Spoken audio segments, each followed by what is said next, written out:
right, and it is time for Lightning Returns with XIII. Take it away. Alright, so this is Lightning Returns. Está na hora do retorno da Lightning e do Evolute. Okay, so I'm going to run the console category. This is 20% normal. And the timer starts as soon as I hit yes on this confirmation box. And once I do, my commentators are going to introduce themselves. They are Dinuitari, King SPI, and Roosta. And if we are all ready to go, timer starts in 3, 2, 1, go. Alright, so I guess I'll start us off. Yeah, go ahead. Even interrupting each other. I'm Roosta. I am King SPI. I'm Dinuitari. Yeah, so this is the third entry in the 13 trilogy, Final Fantasy games, and this run is really cool. Vamos lá, gente. Começando, esse pra vocês é o Shonen. Ele é um runner espanhol. Ele detém o recorde mundial com 2 horas e 19 minutos do Lightning Return no PlayStation 3, que é o que ele está jogando atualmente para vocês. No count com ele está o segundo e terceiro colocado, o Dine e o DOT. Ele vai falar pouco por conta que ele tem que se concentrar em alguns certos RNGs do jogo. In this game, it offers different various mechanics. There, Shonen staggered the Anubis with magic, which gave him unprotected, which gave him a good increase in physical base damage. Some enemies will be... Toda vez que ele estiver andando nesse jogo, ele vai estar abraçado com as paredes, inclusive quando ele está fazendo as curvas, porque isso é um pouco mais rápido. A Lightning, ela tem um círculo de velocidade um pouco estranha.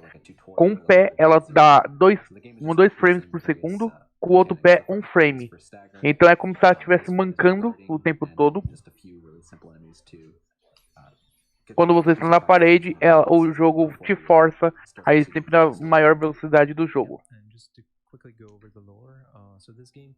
Sim, tem essa. Se eu não me engano, o pé direito dela é um pouco mais rápido que o outro.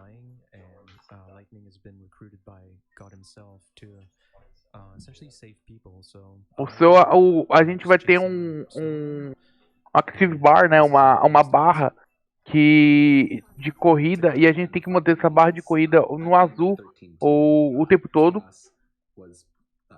Ele demora 2 vezes mais para carregar se ele ficar no vermelho, então ele sempre, quando está quase acabando, ele vai soltar o botão para carregar mais rápido e ele continua fazendo. Então, como você pode ver, ele sempre está perto da parede, sempre fazendo o caminho perto da parede. E dá pra você ver na própria animação dela que um pé dela é um pouquinho mais rápido que o outro. Então, uma boa noite, Laponini. A gente vai estar aqui, se você quiser, a gente vai só voltar. So you can have up to 2 different schematas right now, and each schemata will have up to 4 abilities. Some garbs will have abilities auto-lock to it. So, and it's nice because each garb has its own ATB bar. So while you're using one, quando ela estiver na próxima batalha, vocês vão ver que ela vai fazer um combo, né? A maioria das vezes que ela faz um combo, ela vai dar um guard cancel no final, né? Apertar a parte de defesa no meio do flip dela, como por exemplo no 5º elemento ou no 3º Blitz Strike, para cortar a animação pela metade para começar outra animação. Então ela sempre vai fazer um combo, por exemplo, 1, 2, 3 Blitz Strike, no meio do Blitz Strike ela vai apertar guarda de novo.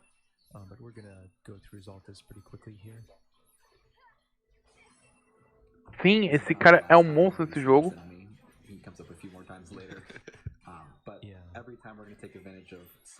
Unique mechanics.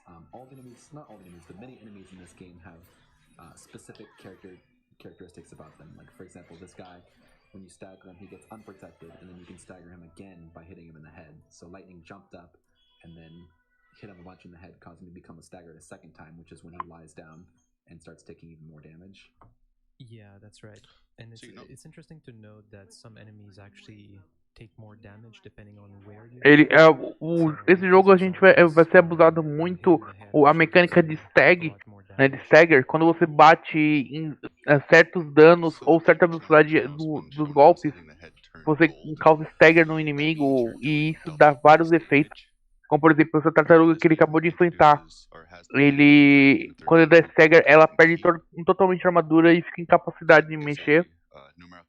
Então ele faz um Thunder, 2 Blitz, 5 Thunder, Stag, 2 ataques normal, volta e continua nesse ciclo. Porém, como ele faz isso tão rápido, não parece que ele tá fazendo. Parece que ele só tá marchando um monte de golpe em cima. So then, like King was saying, with hitting the head, you get an extra 50% damage bonus over hitting the body. So between unprotected and hitting the head, you're doing. O game na run normal é fácil, sim, ele é fácil que nem o Final Fantasy XIII, só que ele tem um pico de dificuldade um pouco maior. Ele é fácil, por exemplo, nos 4 primeiros boss, aí ele fica um pouquinho mais difícil, e a partir do 6º boss, mais ou menos, ele sobe a dificuldade muito grande.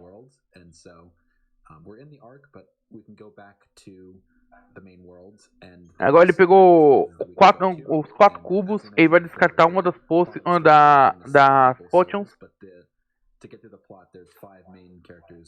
Vai escapar os alts.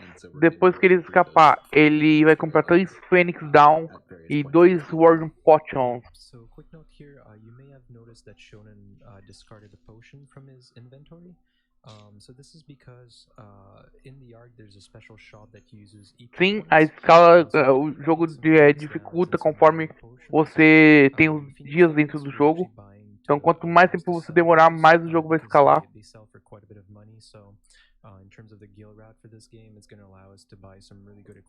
Agora vocês encontraram o Hope, aí depois do Hope vai comprar as 3 Phoenix Potion e os 2 Warriors Potion. Overclock in fights, giving you more ATB. It lets you teleport, lets you chronostasis or cure. But right now, we don't have any need to actually use these things. So as King mentioned, we're just going to be spending it to buy items that we're going to either sell or use later. Yeah, and Warriors Potions will. Aí agora vai fazer um teleporte para baixo. Quando teleportar, vai ter 3 guardas em que ela vai ter que lutar com esses guardas. Depois vai escapar deles, né? Quando eles voltam para lutar, ele escapa deles. Até ela chegar no hotel que ela precisa chegar. Another thing is that the run has 3 incentives right now. You can pick up the Chocobo name, 5 Midnight Mouth colors. That's basically a dress that we have to equip later on. And there's a rolling incentive with the masks that is pretty fun to watch. So you want to donate for them, go for it. Porque tem alguns jogadores que o timer pausa enquanto carrega algumas fases. Bem, alguns jogos têm tempo de load. E quando o jogo é multiplataforma, por exemplo, o Final Fantasy XIII, esse tempo de load é menores entre as plataformas. Demora mais para carregar no PlayStation 3 do que no PC, por exemplo. Então, da comunidade, eles pausam o timer enquanto tá o loading time, para quando eles voltarem, eles só contarem o tempo de jogo, o tempo de load não contar. Alright, so now Shonen is actually escaping 3 battles here. We're actually doing that because the shops open up at midnight. So there's a mechanic in this game where if you escape and you're playing nada. Estamos aí pra isso. Você vê, ele bateu no guarda pra poder iniciar a batalha, aí ele vai iniciar a batalha e vai sair dela pra poder esquipar ela. Porque essas batalhas são obrigatórias você entrar, mas não são obrigatórias você terminar elas. Então só bate, escapa e continua. São 3 batalhas que ele faz isso. E agora ele vai pegar o cubinho ali em cima e tá indo pro hotel.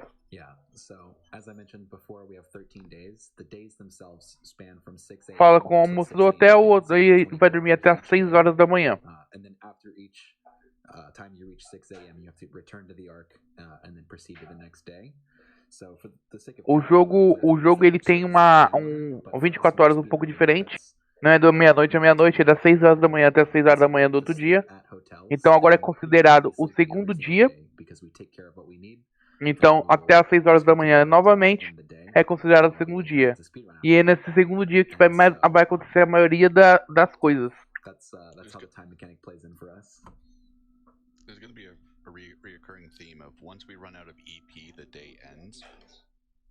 The route heavily revolves around it, either for teleportation between areas, using for overclocks for fights. Vai falar com o Hope sobre as coisas vermelhas, porque tem alguns tópicos vermelhos que você tem que perguntar pra ele. Agora ele vai pegar algumas coisas. Vai pegar o lib, vai pegar o JS e o RM, são itens.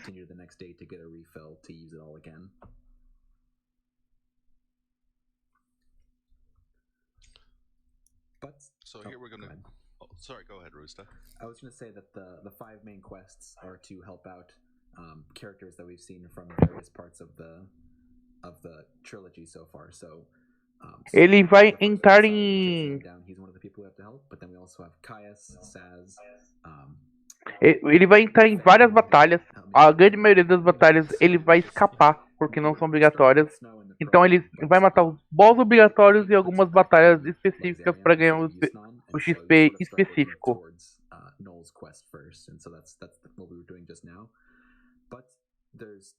Garbs that we need for our schemata in other places, so now we have to start moving around to pick those up and make lightning strong enough to actually defeat battles quickly. So you start off with 6 days available. Agora a gente dormiu até as 4 horas, então ele vai continuar. Vai pegar o level 2 da Blitz na esfera e vai pegar o Vulture do Velvet e vai até aonde vocês viram que é com o guardinha. Ele vai falar com o guardinha, falando sobre os turistas, sobre a banda que vai acontecer, tudo bonitinho, em que ele vai escapar. Ele agora vai skipar isso. Como vocês podem ver, tem um tempo de load bem grande o jogo. Sim, é N%, então vai ser feito só os obrigatórios do jeito mais rápido possível e alguns inimigos específicos para ganhar o XP necessário só. Para o XP e a pontuação necessária para comprar os itens certos. Opa, salve, bom dia. O console do cara deve fritar o dia todo, porque ele joga todo dia esse jogo.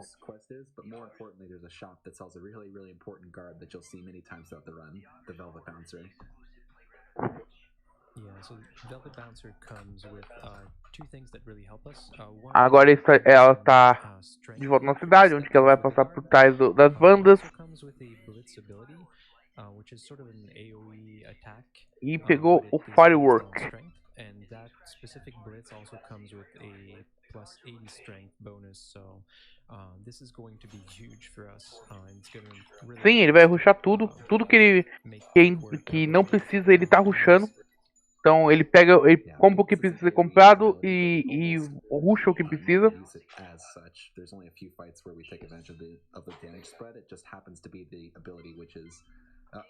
Level não é tão importante porque o level não é tão importante no jogo, no caso da run, porque a run já foi segmentada para pegar o máximo de level que precisa para zerar o jogo. E como o cara faz speedruns há muito tempo, então ele decorou todos os padrões do inimigo, então ele sabe como reagir a tudo que pode acontecer no jogo. So like for the first part of the run, we're just starting a bunch of quests, getting some equipment, and then after that is really where we start completing all the quests and going through all the bosses. E agora ele faz várias mini quests, subquests, né, para poder pegar vários equipamentos. Ele vai pegar uma espada, as habilidades standard, Light Guard, Blitz nível 2. Então tem algumas quests que ele precisa fazer. Community but couldn't secure the materials. Here's the money we would have spent. Carry on with the fight, direct relief. And we also have a $500 anonymous donation, and of course it has no comment, but then there is a $5 donation from no comment that says anonymous. Oh dear. Eu queria que ela corresse desse jeito no primeiro Final Fantasy. Jesus.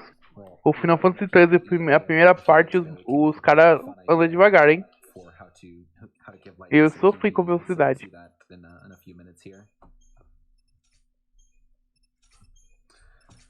But yeah, the quest that we'll be doing later on, we have to collect fireworks. We haven't started the fireworks quest. E agora ela tá com a roupa que foi escolhida. Ladies each give one firework, and so we're going to be getting 4 from the Chocobo Girls. We've already gotten 3, and then when we come back. Agora, como tava tendo doações para qual tipo cor da roupa que ela vai utilizar, essa é a roupa escolhida. Then that's when we were closest to those Chocobo Girls. Não, o jogo não é ruim, o jogo é bom. Eu gostei até da história do Final Fantasy XIII. Não, eu não faço speedrun de Final Fantasy XIII, eu faço o Final Fantasy I do Nintendinho. Estou aprendendo recentemente a run do Elder Scrolls V, né, o Skyrim. E estou aprendendo também um jogo chamado Virtual Highlight, que é RPG também. Perk of when overclock ends, it refills ATB for all 3 garbs. Eu vou jogar real, na minha opinião, o 13 é um ótimo jogo, mas não é um ótimo Final Fantasy.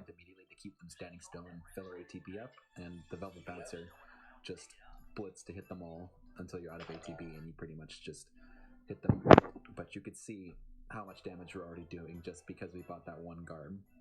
But that's one of the only fights we can do with just the Volt Bouncers, so it just happens to work out well. We pick it up, come back, fight them, and then we can move on and start some more quests. O 10 parte 2, na minha opinião, é muito mais Final Fantasy que o 13 parte 2. Mas aí é questão de gosto, né, gente? Cada um tem um gosto diferente. Eu sou adepto dos jogos de Nintendinho, então tô mais de boa. Sim, o Virtual Highlight é um jogo antigo de Saturno. Ele é considerado um dos piores jogos do mundo. E ele já apareceu até no Angry Video Game Nerd, já teve run na GDQ. E eu tô aprendendo a run dele mais pelo meme, porque a próxima batch eu vou imitar ele pra tentar fazer uma maratona.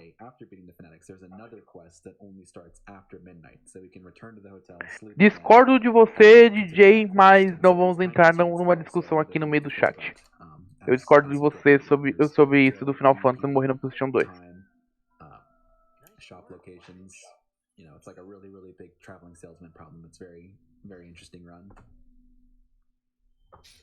Sai daí, gata, senão você vai derrubar essa TV, vai. Nossa, minha gata tá quase derrubando minha TV, velho. Sai daqui, gata.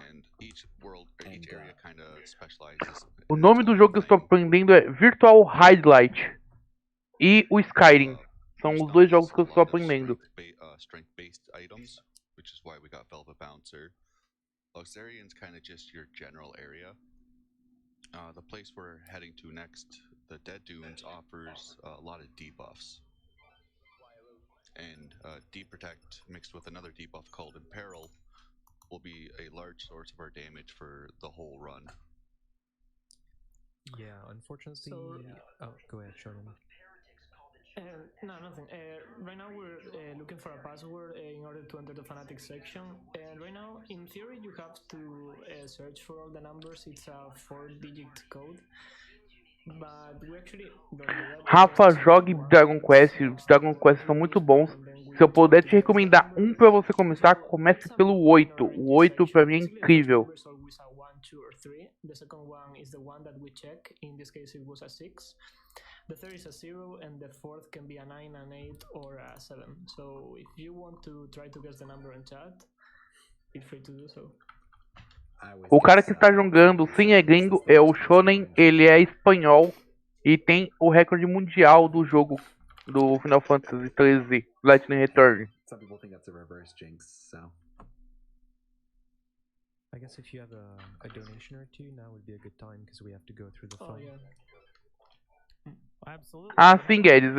Ele joga esse jogo pelo menos 10 horas por dia. Então ele zera o jogo, vai, das 5 tentativas que ele faz do jogo, ele zera umas 3 por dia. Então ele já tá tão acostumado com o jogo que ele conversa, ele tá normal. O que tá acontecendo na tela ele já decorou.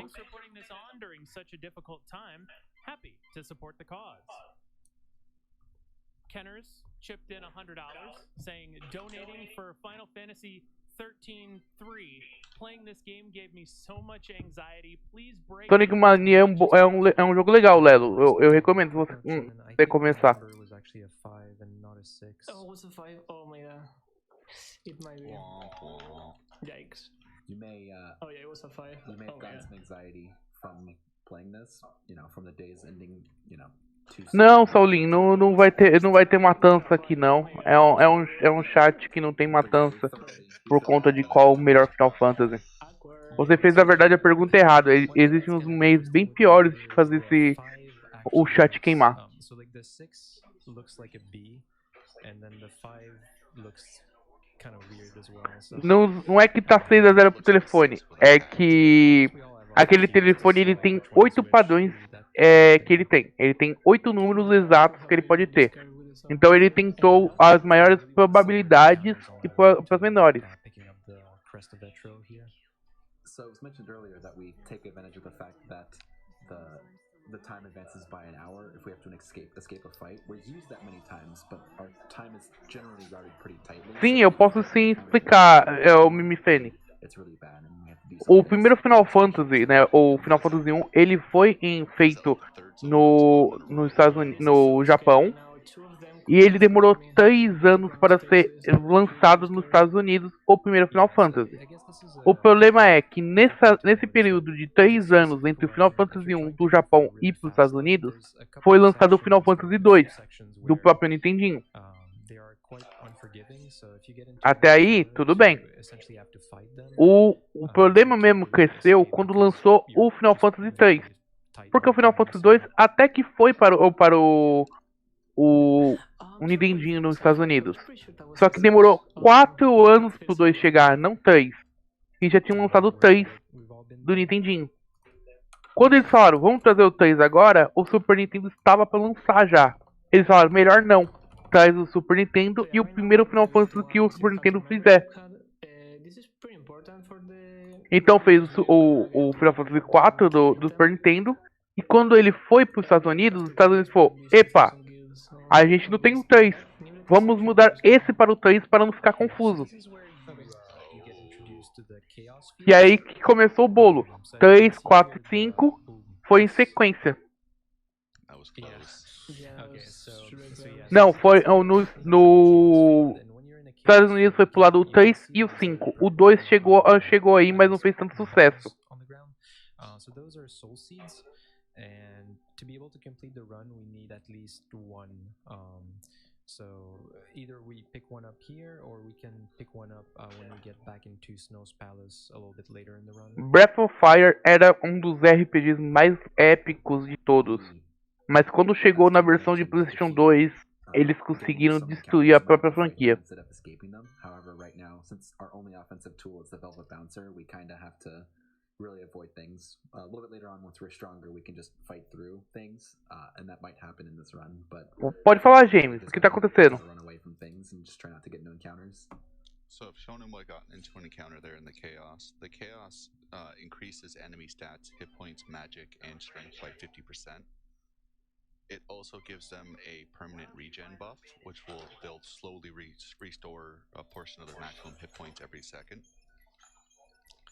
So that's kind of a downside. A good upside is the amount of gil they drop is tripled. You get an extra EP for defeating them, and the buff or the items they'll drop will be one rank up. Agora ele pegou uma habilidade em que tudo que ele vencer dropa 3 vezes mais de dinheiro, né, dos kills. E agora quando ele matar qualquer inimigo vai dropar muito mais dinheiro para ele poder comprar outras habilidades.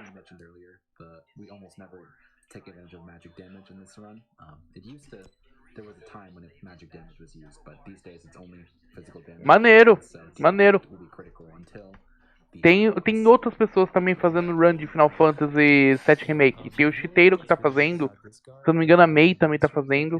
Both start with 100% starting ATB, so that means that you have all of your ATB gauge completely filled at the start of the battle. So this is something that's really, really good because it allows you to queue up a bunch of attacks or abilities. So thankfully the Dead Dune, since it's such a big area, gives these really handy teleport stones that you can unlock in certain areas. Cara, o Nono, o runner que tá na tela é o Shonen. Eu vou pegar pra vocês o link dele pra vocês seguirem ele também. Só um momento que eu estou pegando aqui. And also, as some people in the chat are noticing, this game actually has a sliding mechanic. And when Lightning is sliding, she's actually regenerating her ATB. So essentially, when you start sliding, you want to make Esse que eu linkei no chat é o runner do jogo.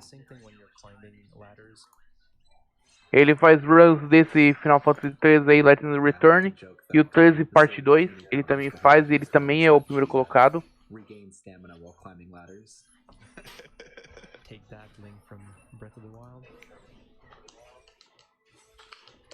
Alright, so yeah, go ahead, Ben.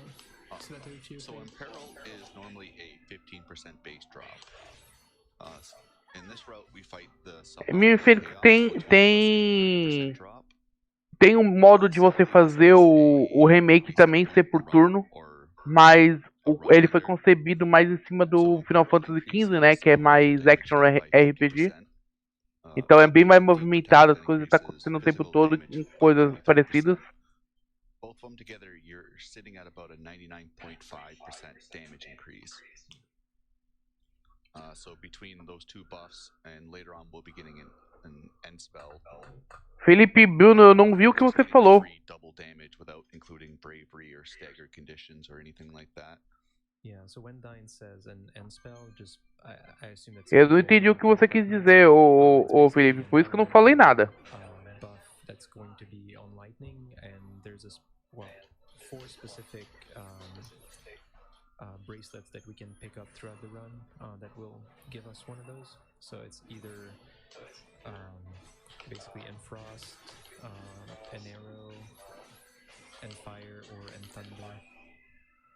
Agora ele tá enfrentando o Desert Sagging, que se não me engano ele é um boss que não tem como esquipar, ele tem que matar o Desert. So you might notice here a little orb is happening sometimes around lightning when Shonen is using Blitz. This game has a perfect timing mechanic. So if you hit if you queue up your next attack right before the attack hits the enemy, you get a 20% damage boost. O porquê que ele reiniciou? Esse jogo, esse Final Fantasy, ele tem uma mecânica de ataque perfeito. Então se você não errar o timing, você continua dando ataques sem parar. Então ele tem que bater, dá 2 blitz, um raio, defende, 2 blitz, um raio, defende, um raio, 2 blitz, defende, e por assim vai a sequência. Só que ele errou a sequência no final sem querer, então ele teve que reiniciar.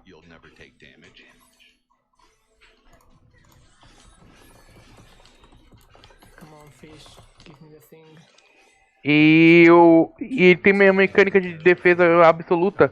Então se você utilizar a defesa no horário correto, na hora do ataque do inimigo, não importando o quão forte é o inimigo, você sempre vai tomar 0 de dano.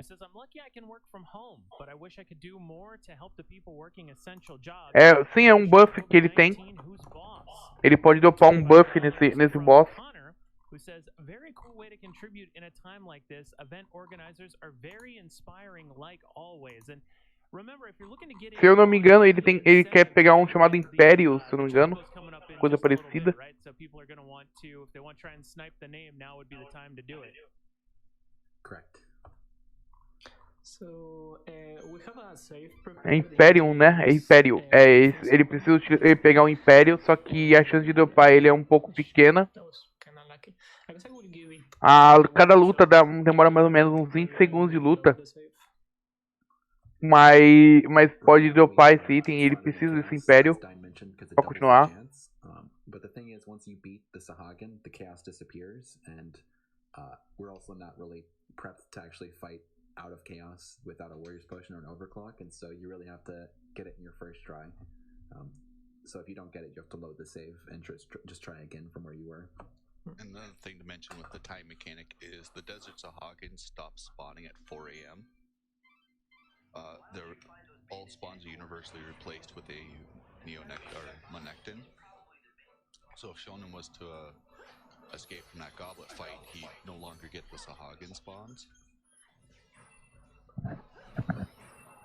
E não dropa esse Império, meu Deus do céu, tá difícil hoje, hein? Isso já era causa de reset, eu tenho certeza que ele faria reset por isso. So there you also see Shonen breaking or causing stagger with the Blitz finisher. Foi? Any attack that Não foi, não dropou Império. Any attack that causes stagger is a 3 times damage boost. The Blitz finisher is 50% more damage than a regular Blitz. So we're basically getting 3 finishers worth out of that one by breaking stagger. It's not really going to be used too much in the run until near the end of the game. Sadly, its Blitz just doesn't offer enough stagger power. Eu não tenho essa informação aqui, mas pelo que eu tô vendo pelos guias, realmente esse Império é um pouco difícil de dropar mesmo. Segundo o mano aí, é 22% dentro do caos.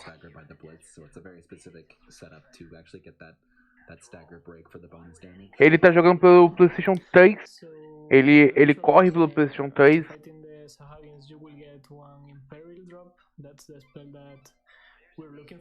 E por favor, evitem promover canais ou chamar para outros canais que não tem nada a ver com o evento.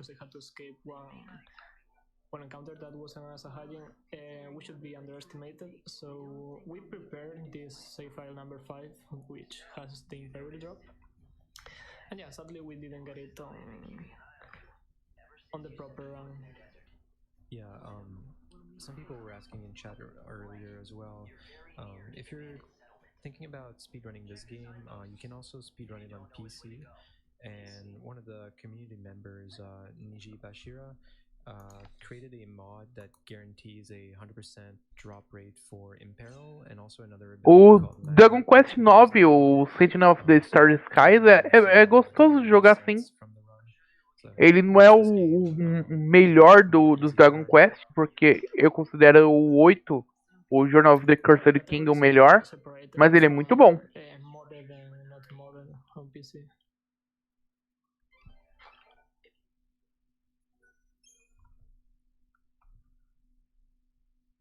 So we visited Houston, Luxarion, and now the Dead Dunes. Here in the Dead Dunes, there's the Monoculus gang, whose leader we happen to know from previous entries in the trilogy. But the first thing you have to do is go through a sim, o 11. Então, o 11 eu não joguei o 11 ainda pra dar minha opinião. Eu sei que tem muita gente que aclama o 11, fala que ele é perfeito, que tem muita coisa pra fazer, muito gostoso de jogar. Mas eu ainda não tive como jogar ele ainda. É um dos poucos jogos de RPG dos novos que eu não joguei. So the running ATB is tied to the primary garb he has equipped.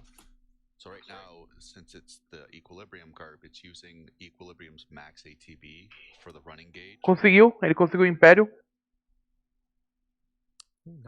Agora ele tá correndo pra borda dos rufianos. So for speedrunning, as Shonen said with the Midnight Mob, is nice because it offers plus 30 to maximum. O 11 tem pra PC, tem na Steam pra comprar. O 11 tem. Tem na Steam que tá R$180. O buff do Império basicamente o Império ele aumenta o seu dano do Blitz, que é a sua magia que a gente usa durante a run, em 40%. Então, de vez você dar, tipo, 2.000, 3.000 de dano, você vai começar a dar 5.000, 6.000 de dano utilizando o Blitz. Also, we didn't talk about this. You're seeing that sometimes I use Tá dando o dano duplicado atualmente por conta dos itens que ele tinha comprado antes. Strike of the same spell or attack. Cada golpe que ele vai dar agora vai estar atirando uns 5, 6 mil de dano do inimigo. Cada inimigo agora vai ter uns 20 mil de HP, então você mata um pouco mais rápido.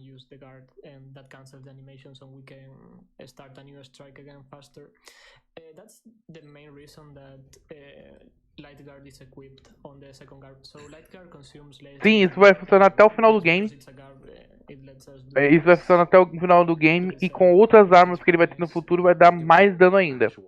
Esse cara é espanhol, sim, esse cara é espanhol.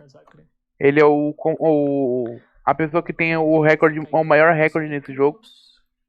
E o Galazeira perguntou se tem algum brasileiro competindo seriamente. Bem, Speedrun não é bem uma competição. No caso, esse evento é um evento de caridade em que as pessoas exibem os seus jogos e arrecadam dinheiro com isso. No domingo, às 7h20 da manhã, teremos o XIII jogando Mighty Gun Burst. Mighty Gun Volt Burst. E ele é brasileiro. Então, quem quiser acompanhar um brasileiro na transmissão, vai ter domingo agora, 7h20 da manhã. Semana passada tivemos o ABAT, a Brasília Games Time, que é um evento totalmente de brasileiros de speedruns. Tem todo no canal da ABAT mesmo e no YouTube tem todas as runs que aconteceram esse ano.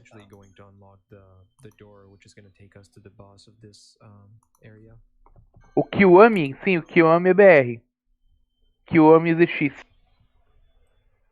We basically take care of these tablets because we had to come here for the Passion version anyway, so we were already here. We also needed Imperil, and this is the only place you can get it in the game, so we're here, we needed those things, and so we just do what we can before running out of EP, and then once we're out of EP, we just get out of here.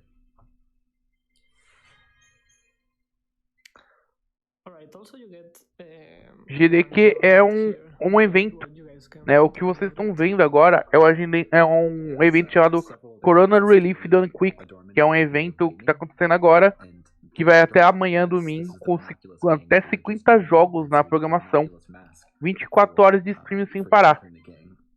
Todo o dinheiro vai para Direct Relief e vai direto para doações de caridade, né? Para pessoas que não conseguem comprar os equipamentos pessoais para se prevenir do Covid-19.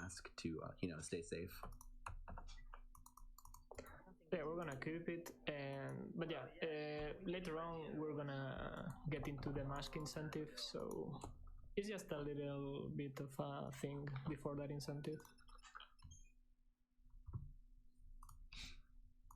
So here in the Dead Dunes we have to visit 3 shrines to get 3 murals. So we already got the one from Dry Floodlands. Sim, Guedes, parece que ele é que o inglês é a língua primária dele, porque ele se comunica muito em inglês, muito em inglês. No servidor do Discord ele sempre tá lá para tirar dúvidas. Então quem faz runs, essas coisas, consegue conversar com ele de boa. Ah, sim, tem muitos brasileiros que tem recordes em vários jogos, mas não tem como puxar para você esse tipo de informação agora. Se você seguir as nossas redes sociais, principalmente o site da Speedruns e o Discord, é postado direto o recorde deles, quem está jogando, qual que está jogando.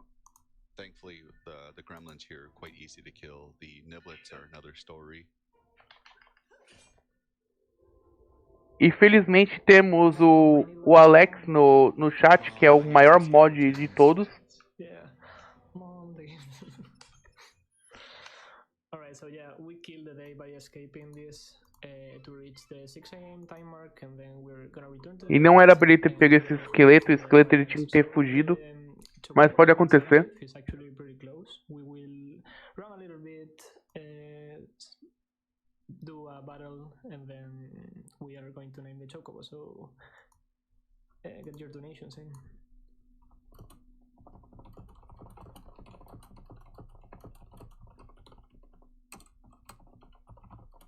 This is a good moment for donation readings too. If Absolutely. We have $10 from Briz G saying, "Hey y'all, so glad I heard about this. This is a wonderful thing y'all are doing to help out right now. Huge shout out to everyone who put this together and all the volunteers and runners helping out too. The community's amazing and you're all wonderful people." And there's $20 from Nux121 saying, "Happy to see speedrunners entertaining us all over the world from their homes. Let's hope we can raise enough money to make a difference." Well, every bit helps, Nux. Thank you very much for your generosity.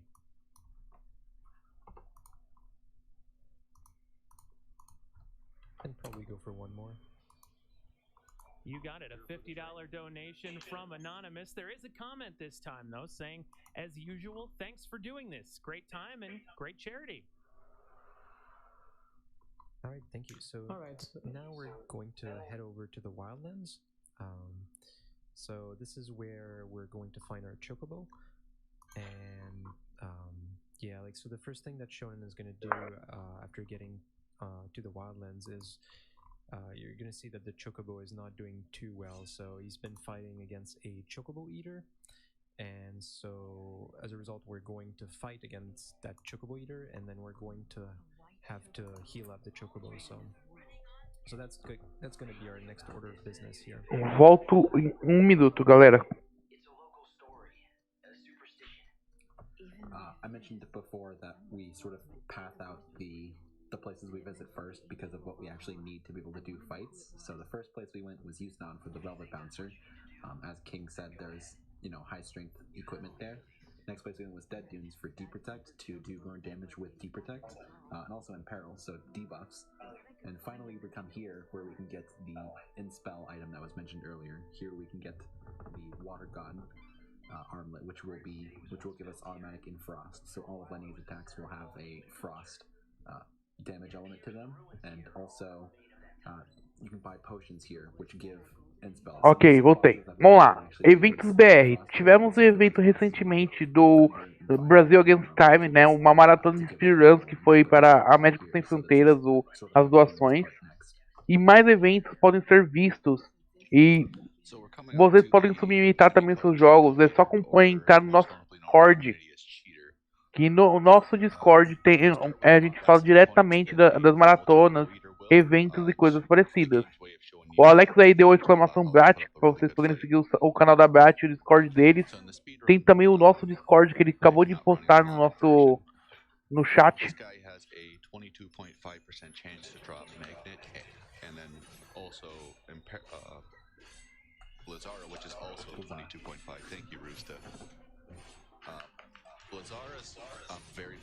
Agora ele vai ficar batendo nesse bicho aí que ele tem apenas 20,1% de dropar um item que ele quer.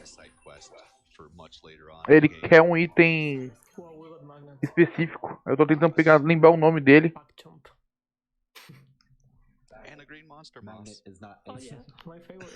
E dropou de primeira. Magnet is not a lot of damage, but it happens to have an effect which is very useful for that fight. So we'll discuss that when we get there later, but that's not for more than an hour. Pegou o Magnetic de primeira, pô. Primeiraça. Isso é muito difícil de acontecer. 20,1% só de chance de dropar.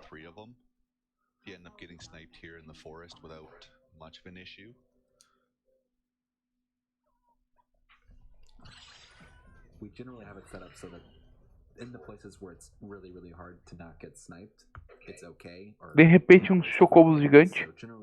Sem compensar outro drop que ele teve que resetar algumas vezes. Like these flans are the only enemy you get there, and those flans are very easy to dodge. You just jump and they can't get you.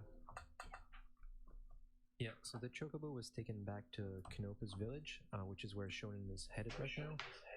So what we're going to do here is there's going to be a sort of a side quest where we're going to get a bunch of fertilizers, which are going to unlock specific, I guess, how would you describe it, Dime? Gente, eu vou tirar um. Vocês vão me perder por um minutinho só que eu vou buscar meu remédio que eu esqueci de tomar. Já volto.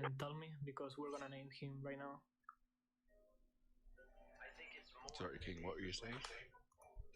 Hold on, let's do the Chocobo incentive first. Yeah. Okay, so it looks like the name is going Or I to can be do it later, no worries. Guile with 2 L's. So Okay. Guille.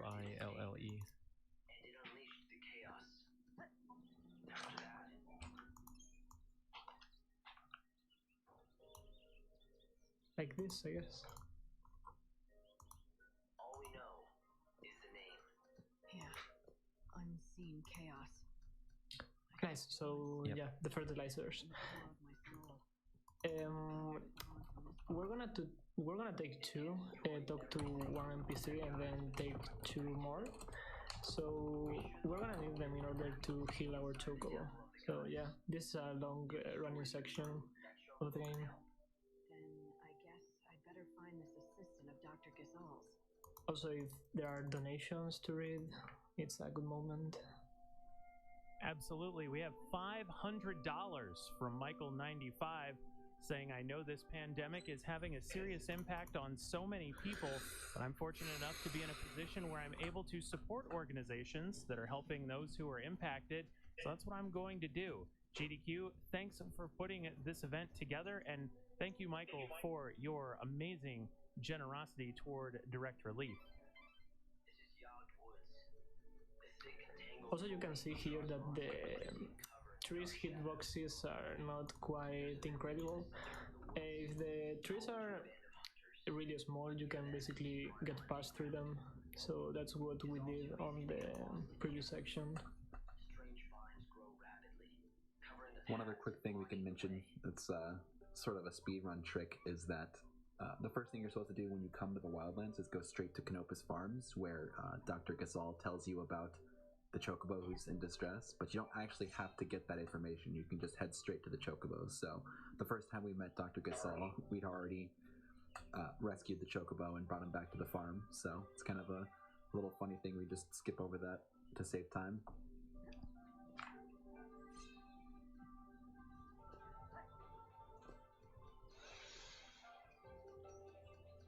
Wait. Hello? Oh, nice. No spawn. What? Oh, you didn't talk to Sharala. Oh my god, that's true. Load the auto save. Oh wow. Yeah, I guess it's better. Oh my god, I forgot that. Because I thought I'd talk to her and then go back to the Chocobo. But yeah, to name him. Oh well. Yeah, that's true. Yikes.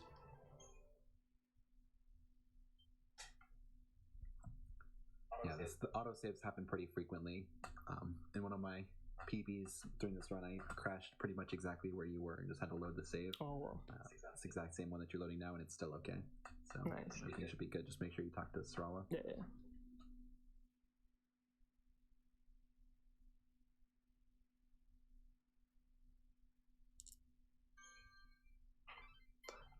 All right.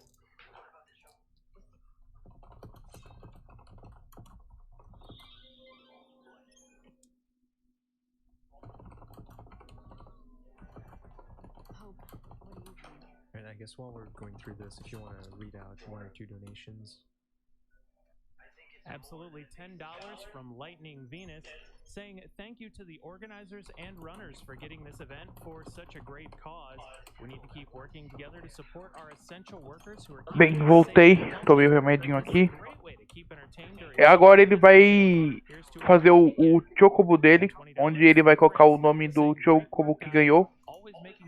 Então ele vai em volta para fazer o Chocobo dele crescer.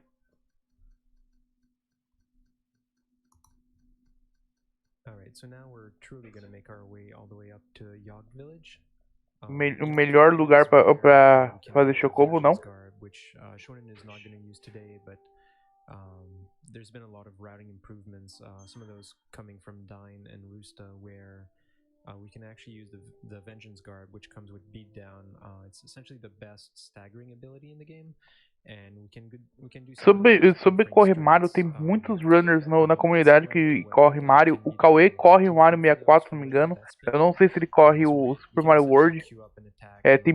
A maioria do pessoal joga o Super Mario World na comunidade. Tem torneios e exibições praticamente semanal. Muita gente que joga Zelda também na comunidade.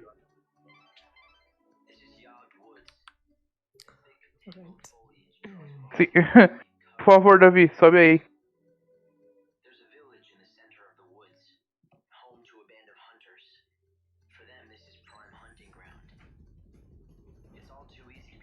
Bem, pessoal, eu vou deixar vocês um pouco com o Davi, tá? Que ele acabou de entrar aí também. Eu vou dar uma descansada porque eu acabei de tomar um remédio e eu tenho que esperar o remédio dar efeito. Então eu devo voltar logo mais. Muito obrigado, Davi, por aparecer. É nóis. E aí, vocês estão me ouvindo direitinho? Tudo certo? Só aumenta um pouquinho mais que tá um pouco baixo o seu mic, mas tá ótimo. Imagino então que tenha melhorado. Tá bem baixo ainda o seu som. Or maybe it's lower, that you can get vegetable seeds. So we need to buy 2 more vegetable seeds. So if you're lucky enough to get 2 vegetable seeds on the way to Yogd, you can actually skip a shopping tutorial that we're gonna have to go through today. And that saves maybe around 10 to 15 seconds, I would say. Obrigado, galera. Até daqui a pouco. Fui. That you can actually get 2 vegetable seeds on the way there. I think I've only gotten that once in a year of speedrunning this game.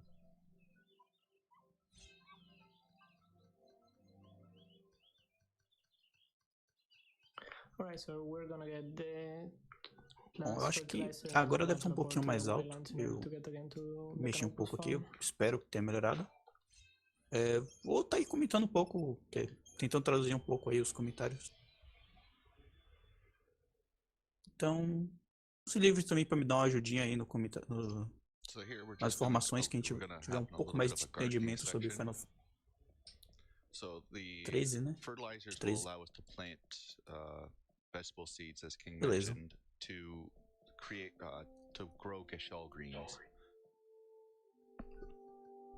They take 6 hours to grow, so we're going to be killing at least 12 to 14 hours just growing greens. What was I going to say? We need 7 of them to get the chocobo back on his feet and to the gliding status. So the chocobo has various levels of healing. So the first level is he just gets up, he still has the bandages on his wings. Bem, ele tá falando que ele vai esquipar mais ou menos umas 6 a 14 horas agora nessa parte de Chocobo, do que seria a rota normal de casual. Now, if you're playing on PC for 60 frames per second, the game wasn't really meant to play at 60 frames per second. So it has a couple of quirks. One of them is it will crash in the wildlands heading towards the Chocobo Eater. Another one is if you plant a green at 60 frames per second, it will fall through the floor and just keep falling forever. The wildlands, especially Bem, this area ele está explicando que o jogo, se você rodar ele no PC, ele não foi feito para rodar em 60 FPS, então em 60 FPS ele buga demais, principalmente nessa parte aí do Chocobo, onde você vai plantar o negócio cai pro infinito, então você não consegue proceder, coisas assim estranhas que não deveriam acontecer normalmente.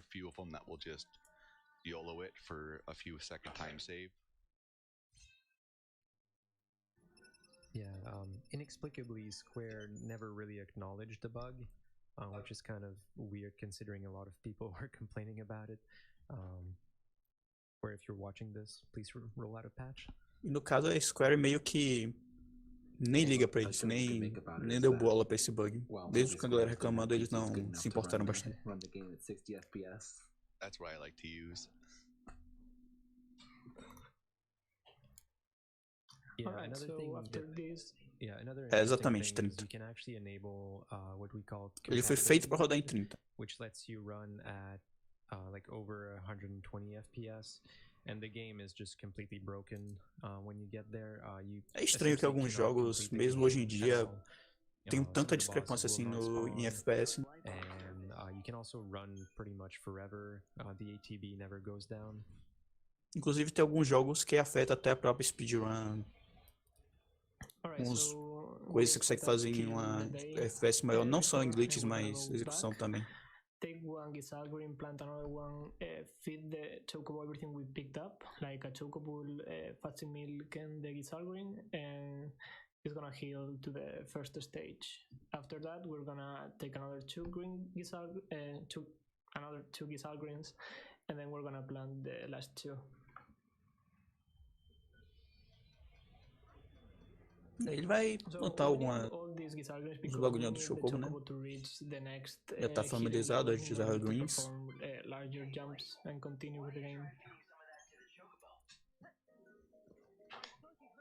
Que é basicamente o que eu tinha explicado mais cedo. Que é a forma como ele tá fazendo, normalmente levaria mais tempo, só que até, mesmo sendo algo meio lento no jogo, ele ainda tá skipando bastante coisa.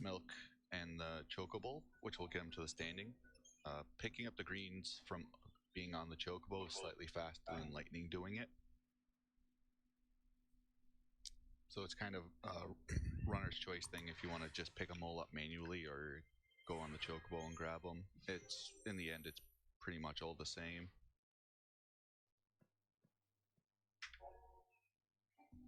So at this point, we have Odin fully, or almost fully healed once we've finished giving all the food that we've grown.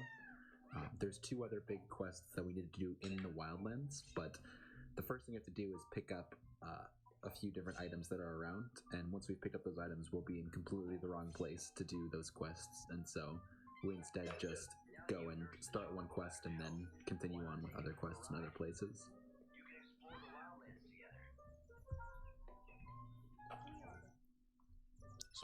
Ele tá falando ali da rota que ele vai precisar pegar alguns itens, mas os itens estão meio que no lugar que é meio...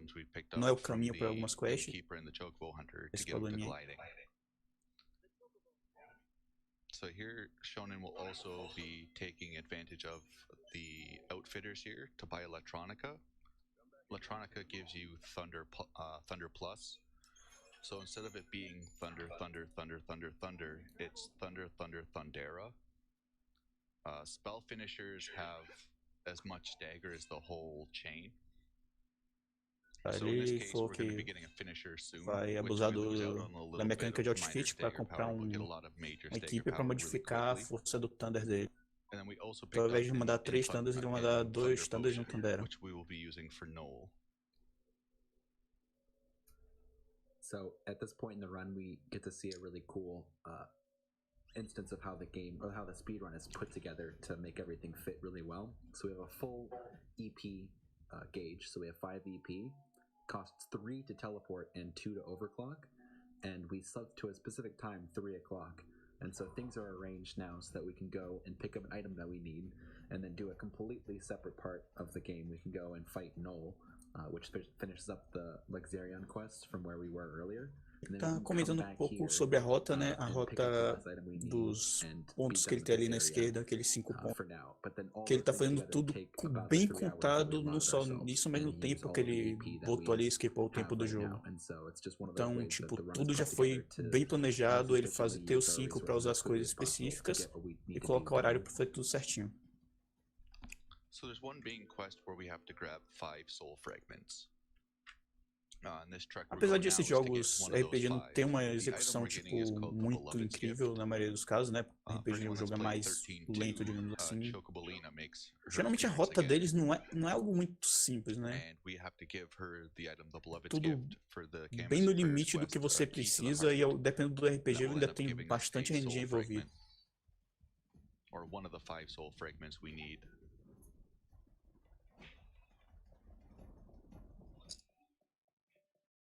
Yeah, and also you could see that Shonen ended up going slightly to the left of the sheep pen earlier.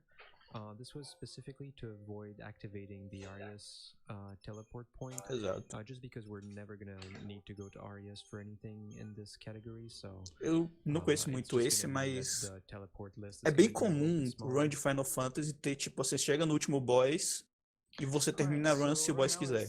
Tem que depender do RNG e tal. Se não me engano acontece isso, acho que é no 2.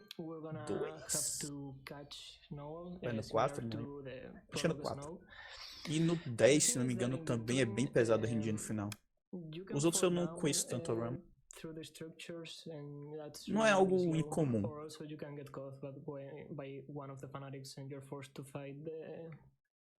The fight, and that's also pretty slow. So both those two things can happen.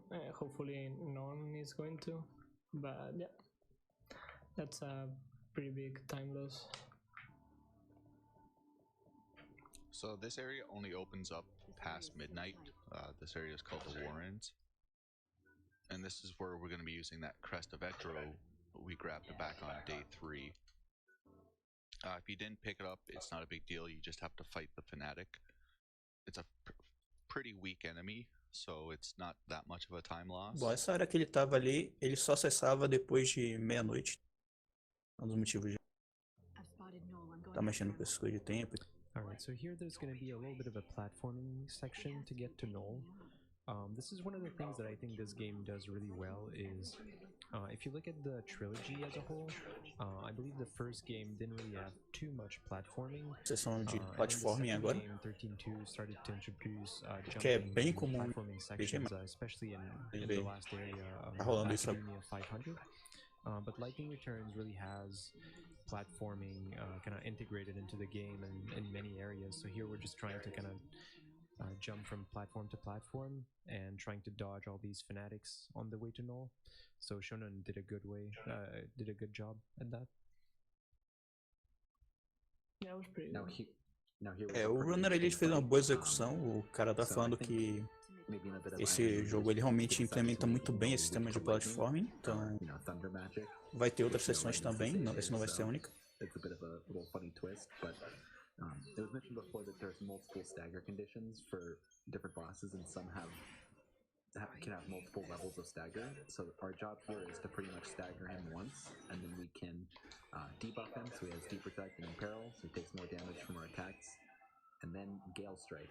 There's a really cool trick here where Gale Strike gets him to the threshold of his second stagger, but it doesn't actually stagger him. So all of our blitzes after using Gale Strike. Bem, ele explicou ali um pouco o sistema de stagger, então você vai batendo, o cara toma stagger, o cara toma stagger, você dá mais.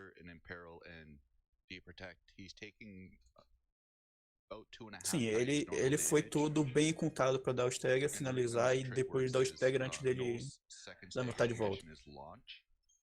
So launch is an auto ability. So a ability like an attack will turn into launch when the game says, hey, you can do this. Where it's kind of an oversight that just stayed throughout this and the PC ports, where Blitz can't turn into launch. So as Rooster was mentioning, the game is constantly thinking with every Blitz that it's going to launch Null. So in this setup, you're getting roughly a 9 times damage bonus. That's why you've seen Shonen's Blitz damage go from 3,000 up to 51,000. And then also with the 50% boost from Bravery on top of it. Much like the other 13, or probably more just like 13, is the game's a lot of just stacking as many modifiers on top of each other as we can. And you end up just getting crazy damage numbers from doing very little quests. So you can't level up in this game. The only time you gain stats is by doing quests. The main quests obviously give you the biggest chunk of stats. For Null there we got 86 strength. For the Adonis Ele tá falando que o sistema de progressão de força no jogo não é baseado em levels, e sim em fazer quests para ganhar status. Então, como as quests principais dão a maior parte do status, ele não vai fazer muita side quest. So yeah, right now we're gonna make our way to the Water God Bracelet. So there's basically another section where we have to travel a long distance by foot, but with the help of Gil. So feel free to read donations if there are any. Absolutely. We have $50 Tá. from Haynes Basicamente FTW, o saying Run so agora happy chamou to as see donations GDQ porque ele carrying the vai torch fazer in this time of uma longa crisis and sessão uncertainty. de I'm sure I'm not atravessar o alone in mapa, né, saying no that I'm caso. currently laid Então ele off, vai ter so que ir de um having a ponto a outro, GDQ então event right now não is tem nada like a light acontecendo. in the dark. Good luck É isso to aí. all the runners. And Enquanto $50 eles from leem Virgin doação aí, Trucking saying, e aí, qual é thanks to o everyone Final who made Fantasy, this event Final Fantasy possible, preferido de as well as vocês? medical professionals such as my E girlfriend por que é o Rachel. Final Let's Fantasy raise some Tactics? money to help with this crisis. You could probably read off a couple more. This is a pretty lengthy area. No problem. $50 from Duffman saying, fantastic run. Great idea for an event that caught me totally by surprise, but I love it. Thanks, GDQ. And we did have some big donations coming in as well, all of them with no comment. However, we have $200 from Sellinfest, we have $200 from Eric, and we have $500 from Ronza. Thank you all very much for your generosity. Cool. So Shonen ended up picking the Water God bracelet, which is going to give lightning, automatic, and frost. So that's going to be very helpful for a few different enemies, chimeras later on in the run. Ele vai Zaltas, pegar which we've fought before. bracelete agora para poder Also habilitar o Weed Frost, que vai ajudar bastante. to ice, so we're gonna have to fight a couple more of those. Eu quero treta no chat aí, velho. Pode falar, velho. So another thing that Eu quero ver gente falando que FF7 é o mais overrated jogo da história. Eu quero ver essas coisas. So in case we go Quero ver as verdades, né? We won't need to pick the chest that I pick right now with Blizzard level 2. The Boa noite, Ralph. don't mean anything about the stagger that it causes, so it doesn't really matter if I get a level 1 or level 2. It's actually better to get the level 1 since I can skip the chest, but it wasn't the case, so I just pick it up. Another perk of Se você só jogou o Tactics, você jogou já o único que você precisava ter jogado, né? Relaxa. So instead of being able to have 5, now we have 6. Having 6 EP is a really nice routing tool. Being able to route a day around 2 teleports is a lot easier than routing it only around 1 teleport. Tá, ele tá explicando agora que com os 6 EPs consegue fazer um routing mais, consegue se movimentar mais fácil. So here we start the Saz main quest, where his son Dodge, his soul is broken up into 5 fragments, and he's like, I've looked everywhere, I can't find anything. We go outside of his house. Não entendi nada que você mandou aí. Evita o cap. Só isso. Benefit, though, it did fall from the sky. Yeah, it wasn't there before talking to Saz, it only appeared after you talked to him. So here we're just gonna end the day with an encounter, and then day 6 is by far the longest day in the speedrun. Doesn't matter what route you use. So I think it uses up, it's about 1/5 of the Eles estão speedrun. explicando que no dia 5 o dia 6 do jogo é o dia mais longo da speedrun, eles gastam mais ou menos 1/5 do tempo. Statues, which let you, run around and get between places easily, and so we visit the dead dunes many times because each time we go we can just use the cactar to warp to where we want to go. But now we want to take care of Yusnan, and in Yusnan there's only one teleport point, and that's the entrance, and so once you're there you'd really waste a lot of time having to come back, and so we just take care of everything at once. But that makes it a really interesting part of the speedrun because there's a lot to do, a lot of fights, and a lot of ways to set things up and Imagino que isso tenha sido um bait. Yeah, let's go take care of that now.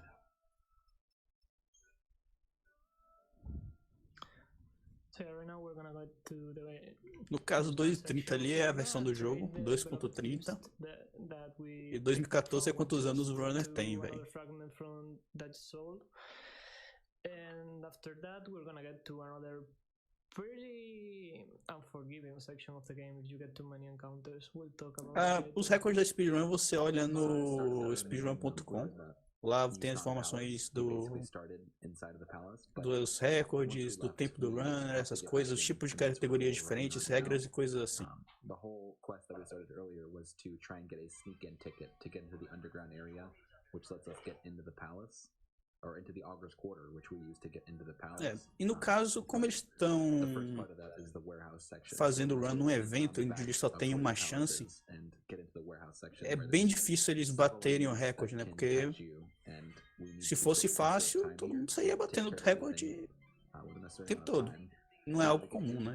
Sabe?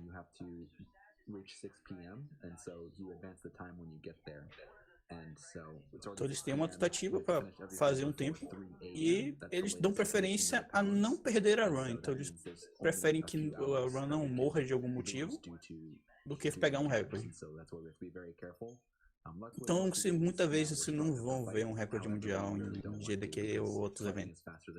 Por esse motivo. Mas acontece. Não é comum acontecer, não. Acontece. Yikes. Okay, we're good to go. Yeah, quite some running again. On this section also we're gonna get the Midnight Mouth. There's an incentive there where you can pick up the color. I picked up the 5 that I think are the most beautiful ones, so feel free to turn up the diets if you want. So, I don't know, if you want to read any donations now. Realmente não é algo muito comum. Na passada também teve. Que passada teve o World Record também. Só que você para pensar quantos jogos tem no evento, sabe? Por exemplo, esse aqui são 3 dias, são 50 jogos. E provavelmente quase nenhum vai ser recorde mundial, né? De mais 50 runs que foram tentadas. Tem tudo isso pra se pensar também.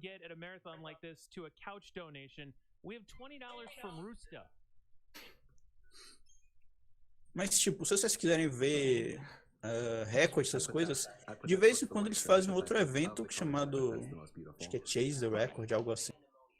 Que aí o evento é focado só nisso. Aí tem muito mais grind, você vê muito mais a mesma run várias vezes, porque o foco do evento é aquilo. Nesse, como o foco é mostrar várias runs de vários jogos diferentes, é bem comum. Tem algum recorde top 1BR de algum jogo? Tem vários. Tem vários mesmo. Não tem muito o que falar. Você vai abrindo aí a speedrun.com e quase, sei lá, qualquer gênero assim, você vai conseguir achar um na top. Você tem no Resident Evil 2, você tem no Mario, né, que tem o tal do Furious. Que é o mais famoso por ter pegou. Então a galera deve conhecer aí ele.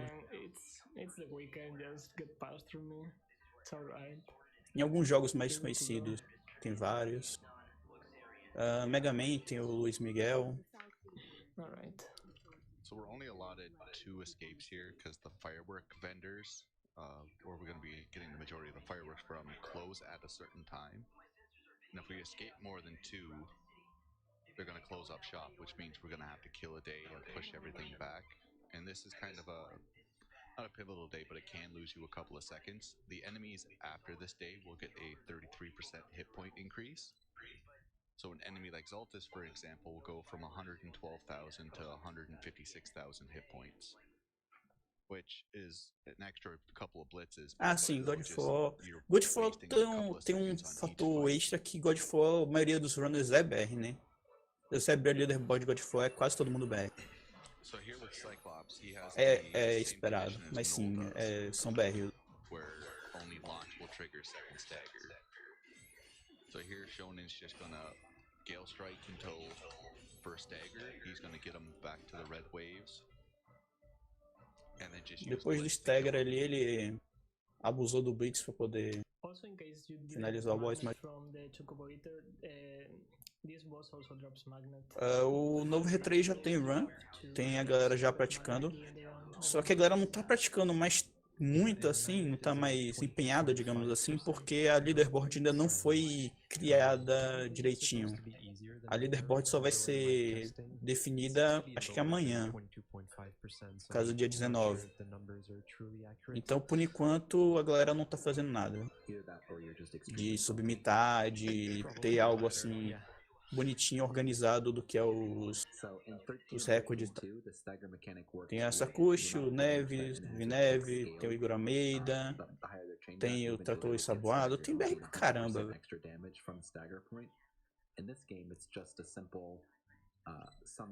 Tem a galera do YouTube também, que costuma correr também.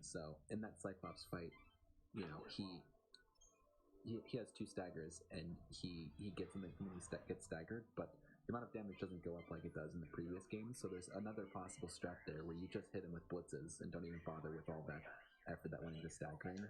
And so that's sort of the kind of thing you have to test out. Is it even worth going for the stagger, or should I just try and kill him, or how should I go about the fight?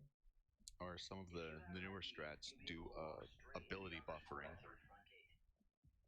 Yeah, Cyclops in particular is one of the enemies that has a specific, his second stagger condition is caused by, it only increases with physical abilities. Ele falou ali que durante aquela luta ele estava usando ataques físicos, porque os ataques físicos naquele inimigo eram mais fáceis de ativar o stagger. Era a particularidade do inimigo. The type of enemy specific thing where you need a physical ability to stagger, to get his second stagger, and so if you don't have that ability you could just blitz him and just trying to figure out the best way. Então caso ele não tivesse a habilidade mais forte ali, ele poderia simplesmente abusar disso para dar um segundo stagger e donation incentive. If you want to donate, I would say now would be a good time. The donation incentive will close in about 5 to 10 minutes roughly.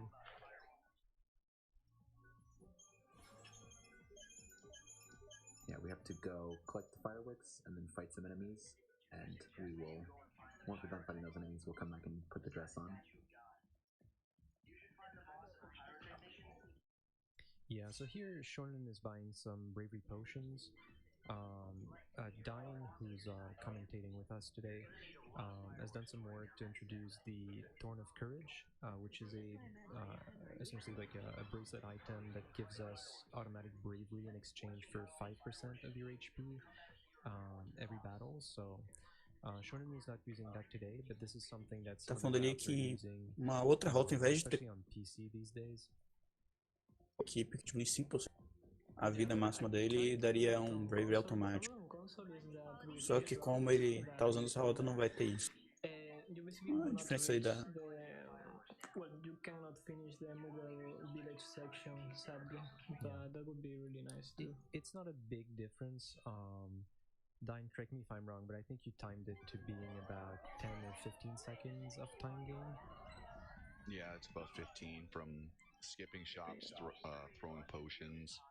It makes it a little bit dicey because to get Ele tá explicando que a diferença dessas duas rotas não é tão grande. Ele de ir para a loja comprar as poções ou então pegar o equipamento, é diferença pouca. É tipo assim, 16 segundos numa run que tem 2 horas e meia. É algo que afeta, lógico. Mas the potion effect is totally unnecessary. We almost don't need to heal in this game because we do so much damage so quickly. There's a few bosses where we do heal, but generally we need those potions for the bravery, and so he just bought 1 bravery potion for each time we need bravery against a boss. Some fights are so fast that it wouldn't even be worth it. No caso ali, ele comprou os braveries porque ele vai usar no boss, toda vez que ele precisar usar no boss. Ele poderia usar em outras lutas, mas por as lutas serem mais rápidas, não valeria o tempo que ele usaria o bravery. So at the shop, Shonen bought the Kiku Ichimanji and the Dragoon's Gauntlet. The Kiku is by far the best weapon to buy in the term of just raw attack power. So the Liberator or the Shadow Hunter have 280, 270 attack. The Kiku has something like 520 attack. And then with the Dragoon's Gauntlet giving us an extra 100, we have an additional 300 attack, not including the 25% we're getting from Velvet Bouncer. So it's a really nice damage increase. Also, just for casual play, if you buy the Kiku, then you can fully upgrade it for up to about, it's maxed out at 4,000 strength. It's by far the best weapon that you can get for casual or speedrunning terms. something else fans of the trilogy may notice is that Lightning's currently equipped weapon is the Shadow Hunter. It's actually Null's weapon. We got pretty much when you finish any of these quests, you get some reward at the end. So when you defeat Null, you get his weapon, and it has a nice little effect, which is plus 5% stagger power for everything that you use in that garb. It's not really Tá critical, explicando but ali it's just a nice que little boost to ele have derrotou for each alguns stagger inimigos, ele on some enemies. uma coisa, né? Ele ganhou ali aquela arma Possible que ele effect tomou. you can use, which is that E if you essa put arma, it no on caso, a ela guard that aumenta a has chance de beatdown, dar the stagger. beatdown finisher becomes jump. Apesar So do it aumento takes ser that bem in this pequeno, round, so qualquer it's ajuda just, ali sempre one bem-vinda, of the né? little cool things that Então, you get for this. It's easily the cheapest spear you can get, which has that. So that's a nice little thing about it. One of the downsides with jump is it has a very long animation, and you can't guard cancel it like you can blitz or a spell finisher. So it's kind of it goes off, then you're kind of sitting there waiting for about 1.5 seconds, 2 seconds. So in the speedrun terms, it's very situational when you're gonna actually need it and it be worth it. But it looks really cool, though. It does. Alright, so right now we're gonna get to the slaughterhouse. That's the place where I picked up the last fireworks. And we're gonna do 4 fights, and then we're gonna get the Midnight Mouth. So feel free to close the incentive whenever it's possible.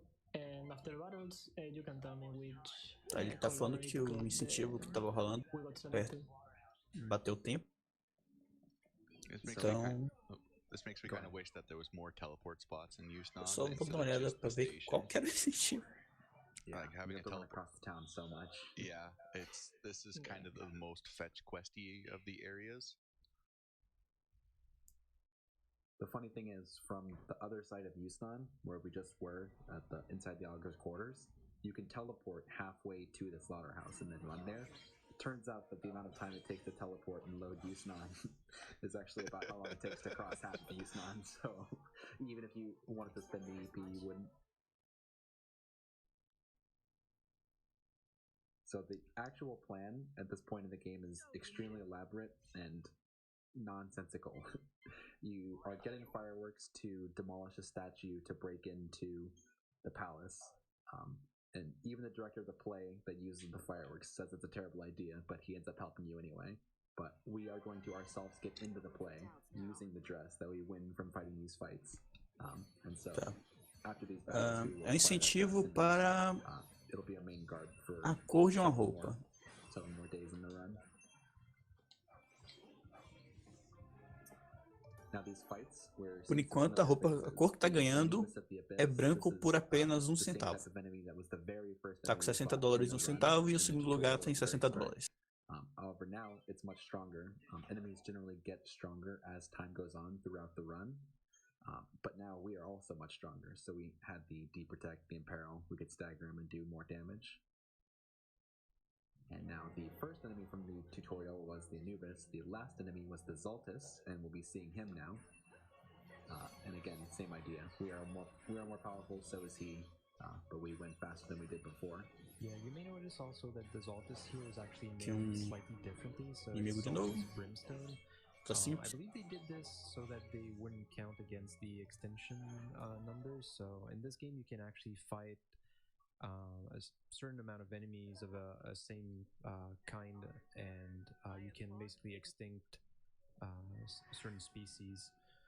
So once you do that, you will never Ele tá get falando to que fight pode any of those enemies again. inimigos até extinção nesse jogo. O que é bem Now, surpreendente. in this Zaltis fight, there's actually a really, really cool piece of tech that's being used. The first stagger is done with magic, just like it's typically done. His second stagger is done through hitting his head. So after he's staggered, you have to wait for his head to fall down. But once his head falls down, you hit him with a single Gale Strike that puts him near the stagger point because his head takes extra stagger from physical attacks. So the Gale Strike is a high stagger power physical attack, and then the blitzes then put him over that edge. So it's just like the fish fight from earlier. The I'm blanking on the name. The fight we got Imperil from. Sahagin. Right, the Sahagin. So we set him up so that the Blitz finisher would stagger, and here the same thing, the Gale Strike, and then the Blitz finisher get the triple damage plus the 1.5 from the finisher. plus all of the other things. Basicamente ele tá destacando muito dano do stagger, do ataque, as coisas assim, pra explodir o inimigo. E além disso, ele tá dando stagger no ataque final que ele daria. Então mesmo que ele não matasse, não teria problema. Alright, so there goes white. So I guess it's the Midnight Blanc then. Yep. So here you see the dashing bar is increased quite a bit. It's not a whole lot of extra running around, but something's always better than nothing.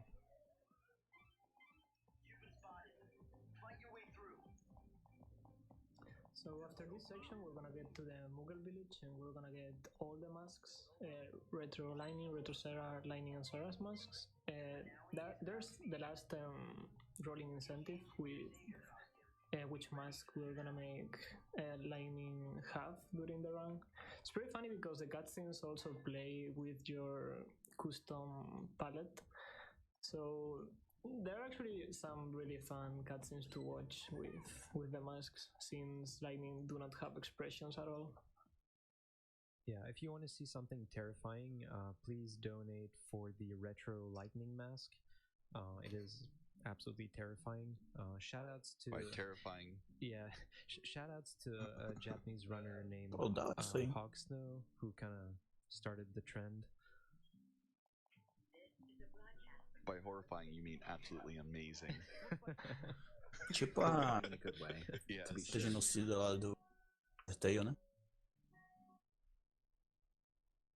So I mentioned earlier that there's 13 days, 12 of which we have to get through and reach the end of. Day 13, there's no time limit, but we'll talk about that more when we actually get there. We generally have to sleep most days because we don't actually spend enough time to let the day in. However, day 6 in particular, the longest day, is unique because there are a few quests that let you advance the time. So entering the warehouse district got us to 6 p.m. And then I mentioned that we had to get through to this area by 3 a.m.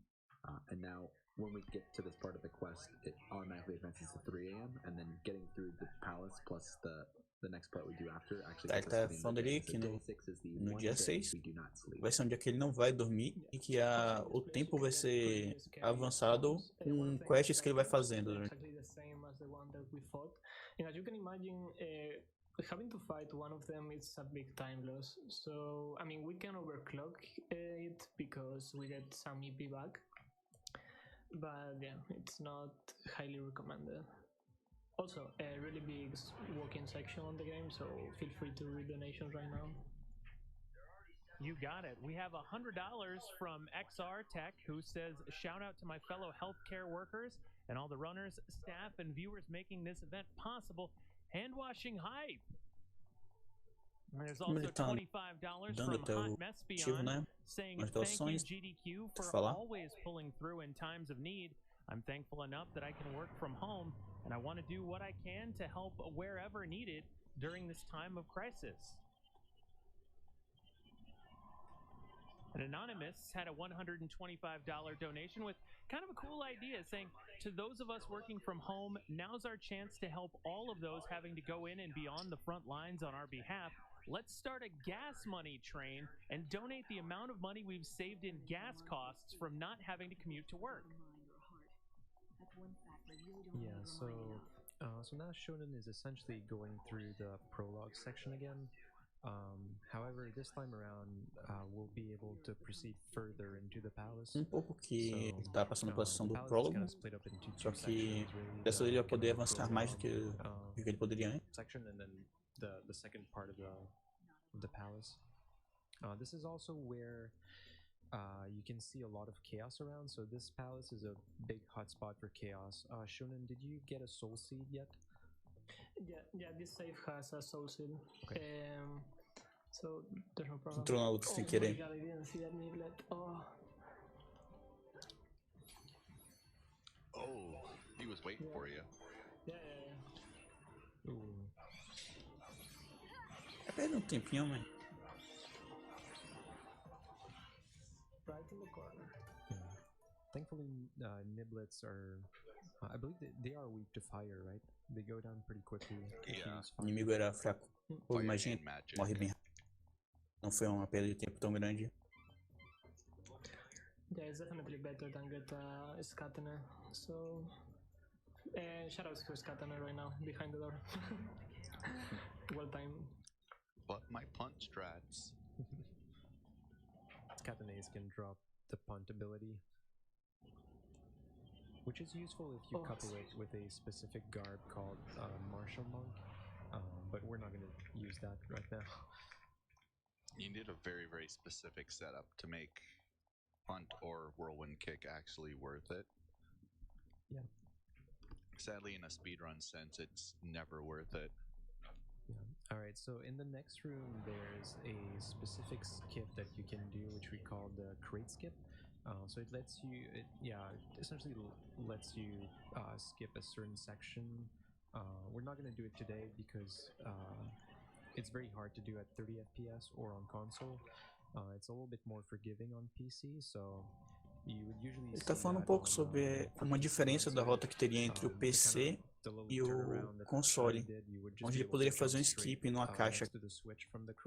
Só que como o jogo roda 30 FPS, esse skip se torna um pouco mais complicado de fazer. No PC, rodaria mais fácil. On 30 FPS. Yeah. So It saves about 7 seconds and it saves you from the potential. Aí poderia salvar uma luta, então It's not a big deal. well, não é the chance tanto. of getting to encounter while you run around, but it also introduces the possibility of getting sniped out of the air by a Cyclops. True. I think as for most games, when you try to go for riskier strats, it is the way it is. You're trying to go faster, so the strats get a little bit riskier. Start throwing more to the wind.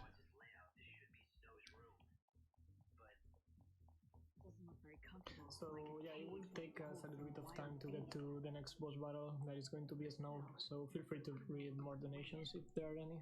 Eles não We have $100 estão from dando aí. Steven, who says, "Wish I Tem could muita donate coisa. more. Always love to see these events for a Da great doação. cause." EBD03 donates $25 and says, "Awesome to see GDQ and the community come together in an uncertain time. I know exactly what I'm watching all weekend. Such a great lineup." And Matt contributes $250, saying thank you to all the frontline and essential workers. So one of the things we do not allow in the any percent speedrun is DLC garbs. There's Ele tá several comentando good ones, que several that aren't so good, but uma coisa que não é permitido na Run N% é DLC so I see some people in chat de mentioning cloud parece um lightning can also dress up like clouds. There's definitely some overlap there, but besides that, there's one specific garb, Spirit Summoner, that lets you dress up like Yuna. que são bastante fortes e podem quebram o speedrun, eles decidiram não permitir. So that's that, among many other reasons, is why it's not allowed in the any percent run. The Elementa it has is about 70% stronger than anything you can craft. It's Não, why they gave falta uma hora já. such a powerful spell. O estimate dele tá 2 horas e 30. It does make it pretty fun for bosses. É um pouco difícil ver no layout, imagino. Ainda mais se tiver no celular. Abilities, and you can transfer specific rare or just normal buffs that come with those abilities. In the speedrun setting, it's not very useful because it would take too much time and too much farming. Apesar que para um jogo de Final Fantasy a run é bem curta, né? Somebody asks in chat, is the Mikote dress useful? Não tem problema, eu sei bem como é que é. É horrível ver o layout no celular. So Snow has an interesting mechanic where he responds to certain actions with certain sort of reply moves. We want to manipulate his recast and really big punch attack because right after he punches you with that, he takes extra stagger powers, so we can slow down time with an overclock and stagger him. A cool thing about staggering him like this is that it puts him in this position where he's sort of leaning over, And when he's leaning over like that, you're Olha, eu able to hit acabei. him from Daqui behind, onde eu so you get tô, a damage boost. pareceu fácil boss, velho. Eu queria falar, não. Stagger him and then kill him quickly. And so that is a very fast battle with just several blitzes. Eu imagino que esses boss são bastante difíceis, mas o cara é muito bom, velho. Yeah, somebody says that the Mikote dress is pretty much needed for Arrow Knight. That is not actually true anymore. We just routed it out of another category recently. Instead of using the Mikote dress, you can also go with a setup where you Tipo use light slash coupled with deeper tech do chaser, FF7 que eu sinceramente não estou acompanhando. massive amounts of damage for very low ATB. It turns out it's Se alguém aí tiver informação, em todo caso eu posso dar uma olhadinha rapidão. Mas como o jogo lançou recentemente, a rota não tá tipo otimizada, essas coisas, então o tempo que você pode achar hoje, pode fé que daqui uma semana vai estar bem mais baixo. Day 6 is the longest day, and we're still on day 6. It's 5:15 a.m. and we're headed to the Mughal village. This is done now just because it takes about 55 minutes to do this, 55 in-game minutes to do this specific quest, and so it lines up perfectly. Tá, aqui no YouTube, né, tem algumas pessoas dizendo que tem 7 horas no Easy. But I also wanted to mention this because right after these next coming fights, there's a shop which lets us buy the masks, so I think we should be closing the Mas acredito que vai descer, velho. Mask choice soon. Yeah, it's a rolling incentive, so I'm gonna buy all of them. Okay, right. Yeah, exactly. I'm gonna buy all of them. And O estimate provavelmente era de 12 horas, porque como é uma arma muito nova, né, o cara tem que jogar o tempo lá pra cima pra não exceder a programação. Já que geralmente eles têm uma organização, tudo programado, certinho. Então eles não... É mais fácil o jogo ser mais rápido do que ele atrasar tudo. Porque se ele for mais rápido do que deveria, os caras podem simplesmente jogar run no meio e rola o tempo certinho. E eu digito exclamação agenda, que você olha a agenda dos jogos que vai ter, que aí fica mais fácil pra você, porque eu sinceramente não tô lembrando se vai ter ou não. Aí se tiver outro jogo que você também queira ver, você aproveita e já olha lá também. Eu cheguei a fazer uns meme run aí, mas nada muito sério não. For the second one, you can use magnet to pull them together and kill them together. There's other options if you don't have magnet, but magnet's sort of the safest way if you have it. So now that this is taken care of, I'll mention that the Lightning Retro mask is currently in the lead by a sizable margin, so we'll get to enjoy that mask for a while. Yes, thank you everyone that's donated for that. Interessante. A máscara que ele tá usando foi de um incentivo. Então a galera tá doando pra escolher a máscara que a Lightning tá usando. Só que esse incentivo vale durante a run toda. Então, se alguém doar mais do que o valor que já tava, ele muda mais. Gotta go fast. Nowhere donates $100, saying very excited for the long percent speed run of hand washing. Thanks to all the runners and tech crew and commentators for this weekend stream. Love skis. Olha só. Yeah, this mask is terrific. I love it. It's so beautiful. Yeah. Lightning cosplaying as lightning. As pixelated lightning. So here you could try to go find an encounter, but Monectins have a very low spawn chance. That means they'll always spawn, but it takes quite a few steps to get there. And a lot of the time we'll be leaving the Mughal village, which is a no spawn area. So sometimes it's better just to wait it out and wait to have the day end naturally. The way the time is designed in this game is about 2.5 real seconds for one in-game minute. This is so that one in-game day takes about 1 hour of real time.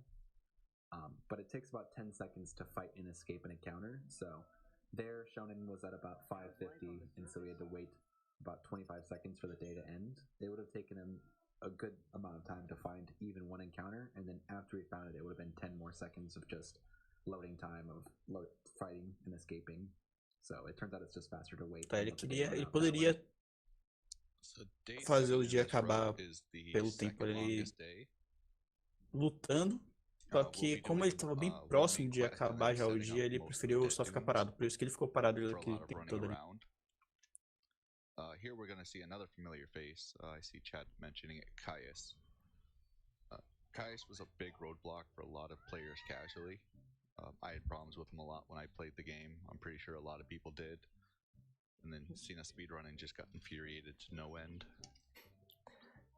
Yeah, I always say the same. Like the time that I played this casually to beat Caius, what I did was look on Reddit some kind of setup that made the Caius sprite to bug, and basically he could do nothing at all, and then I could spam any bad ability that I have back on the day. So yeah, that's pretty funny that the speedrun just takes rid of him pretty quickly. Yeah, I think most of the bosses are actually pretty difficult if you fight them as the developers intended. Unfortunately, we have very good setups for all of them except the final boss, so they all go down in less than 30 seconds. Ele está explicando que se você lutasse os bosses da forma que os desenvolvedores planejaram, seria bem mais complicado, demoraria muito mais tempo. Então eles têm uma forma de fazer todos os bosses mais ou menos assim em menos de 30 segundos, menos o último boss. Each of those bosses gives you a full, gives you 5 EP. So, you know, we've talked about Dá uma olhada aqui de onde é que ele é. Também não sei não.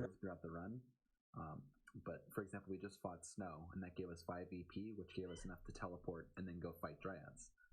It was mentioned that day 7 is a really long day. We have the full 7 EP, so we can use that to fight Caius, and then Caius gives us 5 more, and then we can use that to go and take care of some more errands. So, aparentemente ele é da Espanha. Big bosses, we can do more things with the EP that we're awarded with. Yeah, people are mentioning things about developer intentions. This game is actually pretty good around not having any crazy major glitches. So, like for example, there's no real out of bound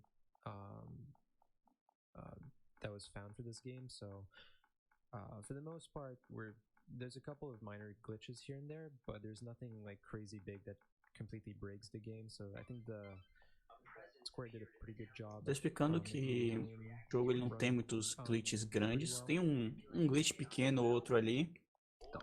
Porém, ele tem um glitch muito grande que quebraria a run e teria que usar essas coisas.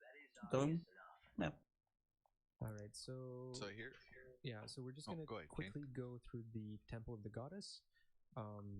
This area is kind of peculiar in the sense that it's, for the most part, a little bit of platforming with long, narrow hallways. And in here we're going to find a special enemy called the Ectopuddings, and these guys are very, very annoying and difficult to dodge. So one thing that we can do is basically have lightning turn around at specific points when we think we're going to get encounters, and we can jump, which is going to increase basically the step counter for this game.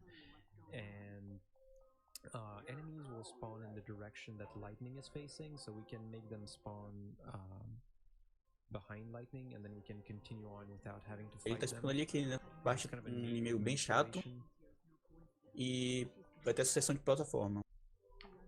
Para evitar enfrentar alguns desses inimigos, o que ele vai fazer é que ele vai correr, aí ele vai pode manipular o spawn dos inimigos virando para trás e pulando, porque pular faz com que a contagem de passos continue aumentando. Só que os inimigos eles spawnam para onde a Lightning está olhando. Então, como ele está olhando para trás, os inimigos vão spawnar atrás dele. E vocês estão vendo exatamente a execução que eu tô fazendo aí. She rides the Aqueles chocobo dois. side straddle, which coincidentally is actually the same way Fang rides the chocobo in 13. Fang has a similar sort of dress. in that Relaxa, game, o so cara não tá pay attention maluco, to velho. detail there. Tem motivo pra ele tá pulando parado olhando pra I was trás. pretty sure that you was gonna be scared because of that dryer the spawn. That shouldn't have happened though. So we mentioned about the decoy glitch when we were talking about the XIII greens, but to go over it again, since chat's asking about it, since the game wasn't meant to run at 60 frames per second, and there is some areas where the floor is made of tissue paper, items and objects will fall through the floor. In Canopus Farms, it was the XIII greens. On a certain boss, it will be the decoy falling through the floor. So the decoy is a Moogle that has 5,000 hit points and acts kind of like a sentinel from 13. So it'll attract all damage from the whatever enemies are out, and it takes damage at reduced. And then once the 5,000 hit points is expended, the decoy is dead. On PC, it lives safely under the floors, and then there's only very few attacks that can actually hit it. So for the one fight that we use it, instead of using two Tá, ele decoys and then pula ali relying on que, guard, we assim can como use the tinha one antes decoy for the aquele whole glitch da fight. XIII Greens caindo no infinito com um FPS maior, Yeah, my tem opinion is um decoy que você coloca lá com 5.000 de vida que também pode acontecer isso. E aí, só que eles usavam isso a favor deles. Eles usavam porque eles faziam ele cair e daí ele não conseguia ser atingido. To the void beyond, I guess. Yeah, and Porque ele caía pelo chão. The decoy ability is that, especially for the fight that we use it in, we can actually drop it behind the Só que enemy, como ele tá aí na versão and then the enemy is que gonna essas turn coisas around geralmente and não essentially, like, acontecem, he's gonna be attacking his back. And by isso doing provavelmente that, não we're é. gonna gain positional damage, which will give us 20% Mais uma outra extra da damage, versão de which console pro makes quite PC. a big difference on that fight. Also, there's one chest here that I skipped. In case you didn't get magnet from the Chocobo Eater or the Cyclops, you can get it. It contains Herolda. It's going to be a little bit slower, but it's a backup for the run. And also, another thing that I wanted to mention, back when I was next to the Protoflorian enemy, there's another escape that you can do on PC and console. Console is again a little bit more tight because of the FPS. So, well, the Protoflorian is basically the Bulbasaur enemy. So there's another jump where you can skip talking to one Jewel. Also, you take one risk, and it's basically that the Jewel can be scared because of the Protoflorian being aggressive towards you if he's really close. But yeah, it saves time, so. Has anyone actually done that skip on console? Because I tried for like 15 minutes and couldn't get it. I've done it a couple of times. I know that Dime did, yeah. I've done it in dash runs, but it's taken like 7 or 8 tries. I only tried on my Xbox, but I hate the Xbox controller, so I just assumed it was the controller's fault, not my fault. No, it's the way the game checks frames or checks animations. Yeah, I mean, there's more dead frames on console, which makes the skip quite a bit more difficult. yeah, even on PC, it's not super trivial to do. You need, at least I use a specific setup that really helps, but if you don't have a setup, it's very unforgiving.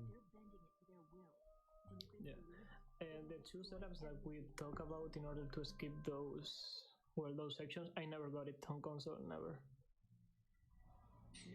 So a lot of the fights we fought so far have like really cool technical details that go into them, how they stagger, what we use to stagger. Kaya's not so much, so for those who got troubles in this fight, just enjoy. So what it boils down to is high strength weapons plus end spell, Ele bravery, tá explicando ali que a maioria dos bosses que ele enfrentou até agora, ele usava tipo uma estratégia super pensada, bem certinha, tudo certinho pra poder dar o stagger e matar o boss rápido. E que nesse boss aí a estratégia era basicamente bater bem forte. E só isso mesmo. Usar tudo pra ficar bem forte e bater. Sem muita inteligência. So that was a boss fight. Even more than that, that was a super boss fight. Because most enemies in this game get stronger and stronger as time goes on, but the super bosses remain the same, like Aeronite. And Caius also remains the same, so he's sort of like even beyond a normal boss, and he went down in 18 seconds. And then we've also got So the Kiku is the most broken weapon for just attack damage. The Chaos Revenge is the most broken weapon in terms of utility. It comes with an ability Quick Stagger 75%. It also has more strength than the Kiku, which is nice, but what we're really looking forward is the Quick Stagger 75%. So when an enemy is 3/4 of the way to stagger, any ability that's used with the Garp that has it equipped will instantly stagger the enemy. So it saves you that little bit of time of flinging a couple of extra spells, or in the case of the last boss's last phase, it can save you quite a bit of time for skipping an extra 12 or 15 spell casts. Yeah, so I mentioned for the Sahagin and for the Saltus Brimstone, there was a cool tech to set the enemy up really close to stagger so that you could then stagger with a blitz. With the Chaos Revenge, there's no such tech necessary. Just get them into the red waves, and the Chaos Revenge's next attack will stagger them. So, for now, blitzes and eventually heavy slashes will be on the Chaos Revenge because that utility is very, very useful and very powerful. Yeah, and if you notice, there was a little bit of a black orb there that Shonen Ren passed.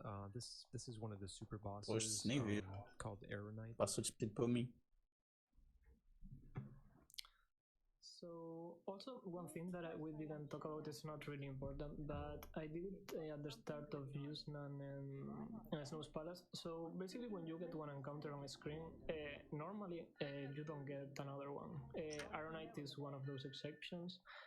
But so the thing is that if you can manage to get one encounter that is going to chase you, but you manage to get him to still chase you, like you're running, then you stop a little bit to regain ATB, then you're running again, and that time you kind of are able to avoid getting aggro encounters or... Ele tá explicando ali que ele, quando tem aquele encontro, né, o inimigo fica perseguindo ele, fica perseguindo ele, né, e depois de um tempo, quando você pega uma distância, ele para de seguir. Ele tá explicando que se ele ficar, tipo, deixando o inimigo chegar perto, aí continua a correr, aí chega perto, continua a correr. Ele consegue evitar outros encontros, porque ele vai estar sempre perto ali. Que é tipo... Como isso não é a forma rápida, ele não vai fazer, mas é uma coisa interessante. Evita que ele acabe acidentalmente lutando contra outro bicho. Eu tô um pouco calado porque eu tô tentando ouvir um pouco do que eles estão falando. Eu não entendo muito desse jogo, então eu estou mais traduzindo o que eles estão falando. Então, peço um pouco de compreensão aí pra você. Shoutouts to my 6-year-old son watching this with me on the couch. And $10 from Greg M120 saying, so great to see the gaming community come together when it's needed the most. You can keep going if you want. Sure, $5 from Sir Retro saying, howdy y'all, hope all is well. Thank you for doing this during these rough days. It's nice to watch this while working from home. Stay safe and we'll get through this.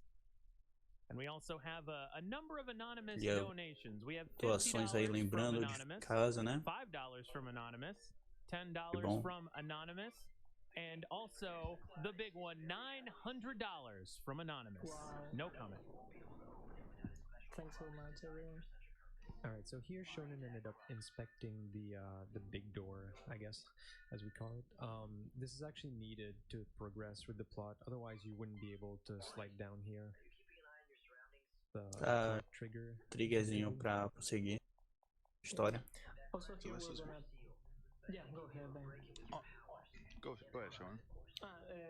It's a small comment. Like, we're gonna pick 2 pilgrims crooks in order to open one gate, and we're gonna need another one to one specific point on the map, and that's it. So this is where we really wanted the 2 murals from the 2 shrines. So we have to unlock the sacred gate to open up these. We're gonna get 2 of the crux pieces and then teleport out. The reason we teleport out is it's too far to run back to where we need to get to the gate. So it's better just to teleport out, get Ele the tá third explicando piece, que ao and come invés de back here ele on a different pegar, day when we have full EP. que ao invés de pegar as coisas e voltar, ele vai pegar e teleportar pra fora. E vai voltar depois quando tiver mais EP, porque seria uma volta muito longa. Temple of the Goddess, all these places have very linear quests where there's just a sequence of things you have to do, whereas in the Dead Dunes you have to visit 3 different temples, none of which are easy to get out of, and then you have to take the items you get there to this maze and deliver them, and then fight the boss, where you have to actually get to the boss, which is not in the same places where you finish the temple, or finish the maze, or at least put the second meal down. And so this is why we've been coming back to the Dead Dunes over and over again. We do one part of it, teleport away, do something else, come back, do more, and so on. And now we've more or less finished all of the quests to unlock the final boss, and then we're gonna go leave and then come back later to actually fight him.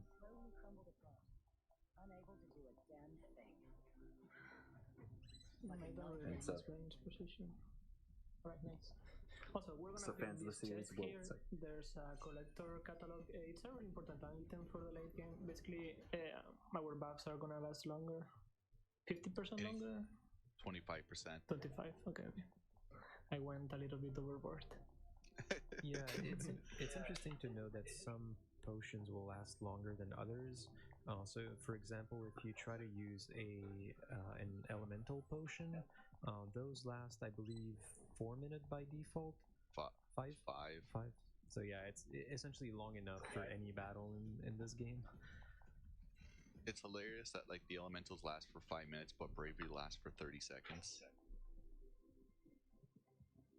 Yeah, and we only picked that up just for the final boss, because all of the other battles are over within 30 seconds. Yeah. Feel free to read donations while I wait for this door to open gently for me. Well, you got it. We have a $25 donation from El Jajin saying a big thanks to anyone who is still working. And $50 from El Oso Gigante saying, glad to see the GDQ community coming up big with an emergency event to help during the quarantine. This kind of help is needed now more than ever. You know, we were holding up half. We've got a bunch of donations coming in as well. No comment again, but thank you just the same. That includes $20 from Riley193, $50 from Steve L, $50 from Loof, and $100 from Maniaville. All right, so we're coming up to the second tablet here, or rather the second shrine. So after this, we're going to get out of the maze. One of the things that I think is really underrated about the entire Final Fantasy XIII trilogy is the soundtrack of all 3 games is really great. While we were going through that maze, there was a song playing for the most part called Fang's Theme, which is from this game, but then at the end we had the Labyrinth of Chaos from 13 too. They like to share the music between the games in places they felt appropriate, but pretty much all of the music I think is really great, so that's one of the things I enjoy about all 3 of these speedruns, is just enjoying the music the whole time. Yeah. Also, the endings are really good. I cry like a baby with 13-2 on Linear Returns, but I literally cry so much, especially with Linear Returns. I don't know, you get so attached to the characters during the 3 games. I don't know, I think it's really great. Yeah, Lightning sort of gets a bad rap in popular communities because the first 4 chapters of 13, she's sort of stick in the mud and people don't like her. She has a really good character arc from that game, and then she has another good character arc from this game. And the resolution in the ending is very powerful if you make it all the way through, and I definitely cried a little bit at the end of this one. Just a little bit. Just a little bit. I blame the onion cutting ninjas that magically appear. It actually wasn't my tears, it was Etro's tears. The Lucas tears. So we get another dodge fragment from beating the dryads up. And that was one of the reasons why Shonen needed to pick up a soul seed. You can't hand in the Moogle fragment to a soul seed hunter until you hand in a soul seed. I have lost a few runs from forgetting to pick up a soul seed and then talking to Mal and her just being like, I can't help you, I'm sorry. Yeah, definitely there's a reason why this save file has one soul seed on purpose after the loading, just in case.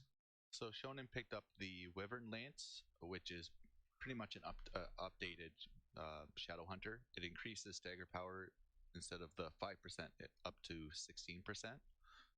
And then the Pendragon Shield, which will give us an extra 3,000 hit points on the garb it's equipped on, which will help out quite a bit with the last boss.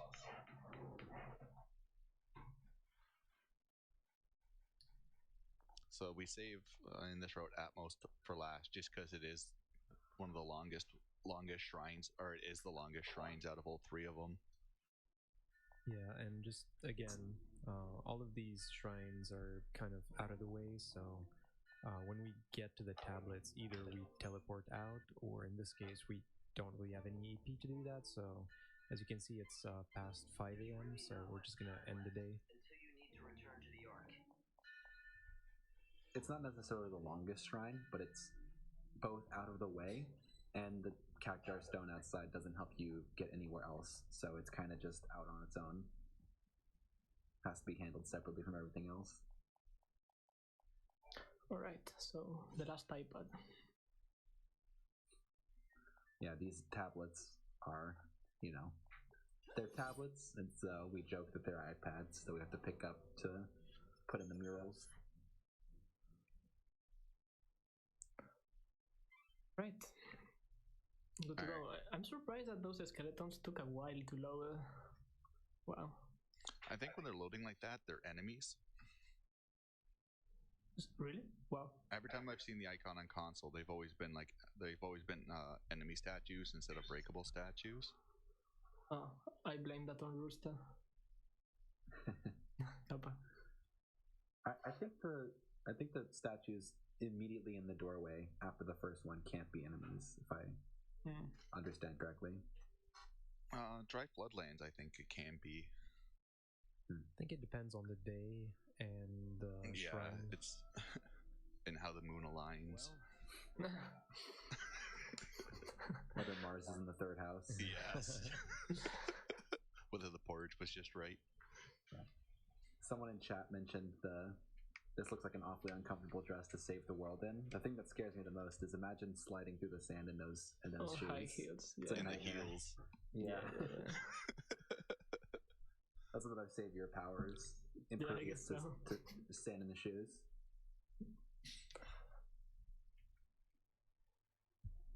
It's the strongest pair of heels ever created. So before finishing the maze that we started on Ruffian, we're gonna do one thing right now.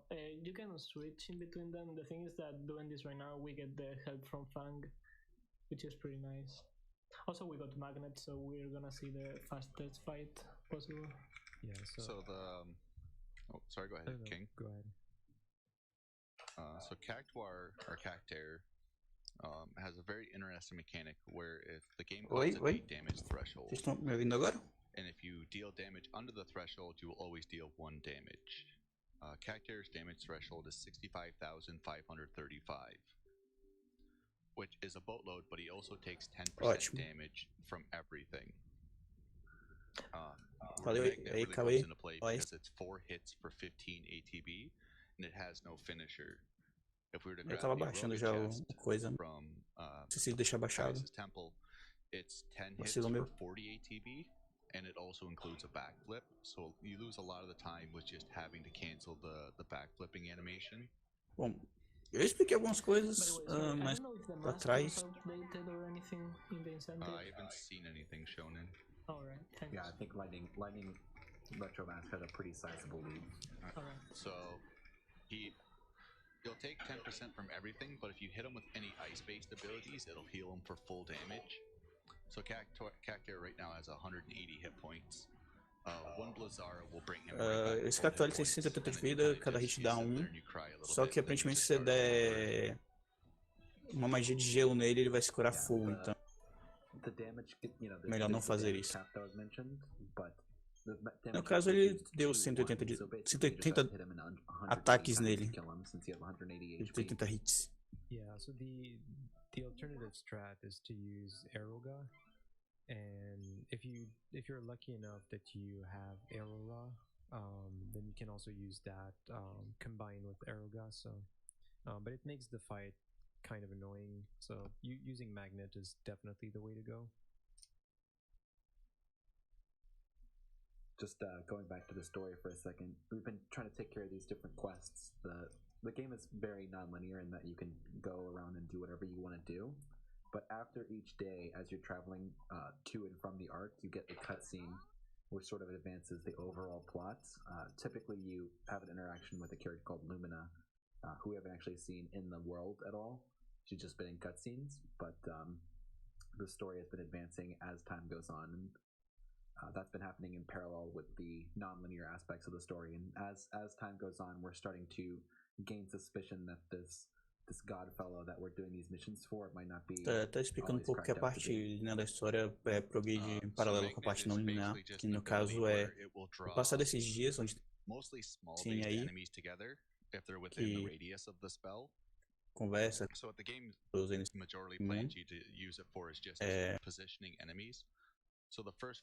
é uma parte que se linear sempre vai ter esse negócio, e o resto que você pode meio que com certa liberdade, mas também progride, mas forma um pouco mais difícil.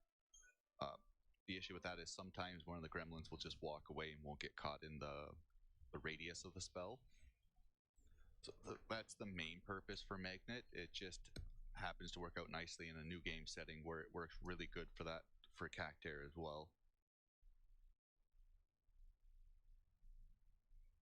It's just one of those things where you just consider every ability and say which one can do the most damage the most quickly, and it turns out Magnet is the one for Cactair. Unfortunately, it's a 0% chance drop when King is on a good run.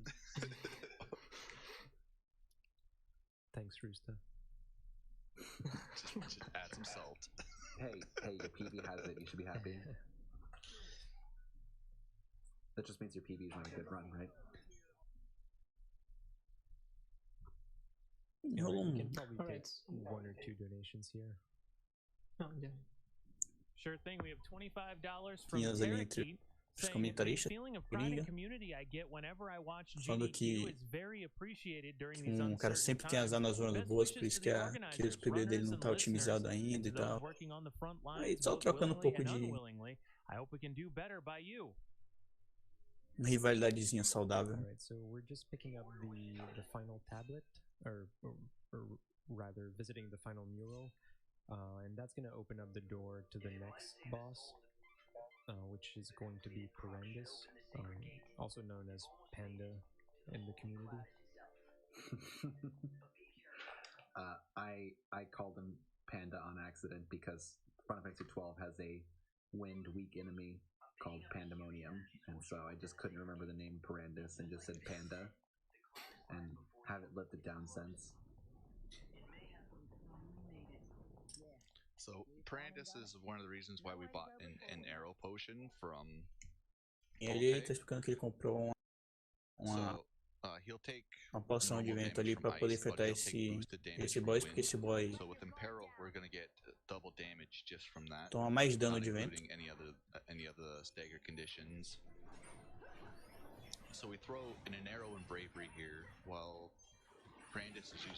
Batendo normalmente enquanto ele tava com a barreira, que ele não poderia tomar o stagger quando ele tava com a barreira. Então ele fica fazendo vários nadas enquanto o cara tá protegido para depois bater de fato. Which can launch you, and the other one is I don't know exactly what it's called, but he has a slap attack which can also launch you.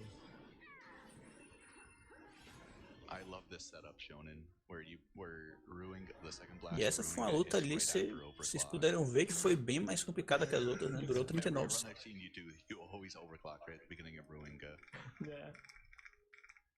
Yeah, that fight looked pretty straightforward, but there's like a teve ali um fator de time, coisa, e além do planejamento. Falando assim, né? Parece que não é nada 39 segundos, mas tem muita coisa que entra em consideração para resultar nisso. And it has no text to warn you. He just does it. Research camp. I always have to take 1 second there because I was thinking I have to go to Ruffian, but yeah. it's So not here Ruffian. we actually go through the door to be able to skip a cutscene. If you don't do that, there will be a cutscene that you won't be able to skip. So it's actually faster to go through the door. You know, we're almost done with the midnight move. I just noticed Lightning's wearing gloves, so she's really well prepared at the moment. She's got her PPE. Yeah. So here we're just handing in the SAS main quest because we have all 5 of the fragments. And then we're basically just going to sleep the next 2 days away. So the main importance in the next little bit is after day 10, Hope gets a shop upgrade. So instead of selling Warriors Potions, we end up getting Heroes Potions, which will give us Bravery, Faith, Vigilance, and... Ele vai... Em breve ele vai dormir 2 dias seguidos, praticamente. E ele também vai ter um upgrade nos itens da loja, que vai ajudar ele bastante. Parece que vai poder vender, acho que é Hero Potion. And say bye to Gil. We're not gonna use the Choco anymore. Bye, Guile. Pepe hands. You've served us well, Angel of Valhalla. So yeah, basically right now we're teleporting to the north station in order to sleep these days. So it's definitely basicamente eles foram para essa localidade aí só para dormir mesmo. Absolutely. We have $250 from Samalander that says, I work to support the plumbers and pipe fitters on the front lines, building the emergency hospitals and making sure that our buildings are safe to come back to. Thank you to GDQ for helping to take care of them and all the other essential people on the front lines. What a wonderful community we're part of. Thank you for bringing hope. And we have $50 from Shmengo Fett that says, thanks to GDQ for doing this event. And a massive thank you to all of the nurses, doctors, and all other essential workers that are keeping this world running in this trying time. We have a $250 anonymous donation, and they just say, heart.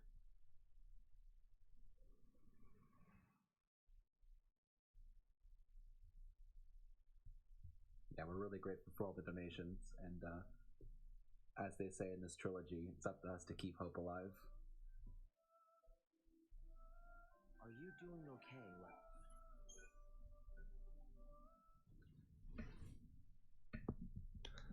So yeah, basicamente ele tá fazendo o que eu anteriormente. Essa parte não tem muito o que dizer. Vai ter só esses loadings, vai dar de novo.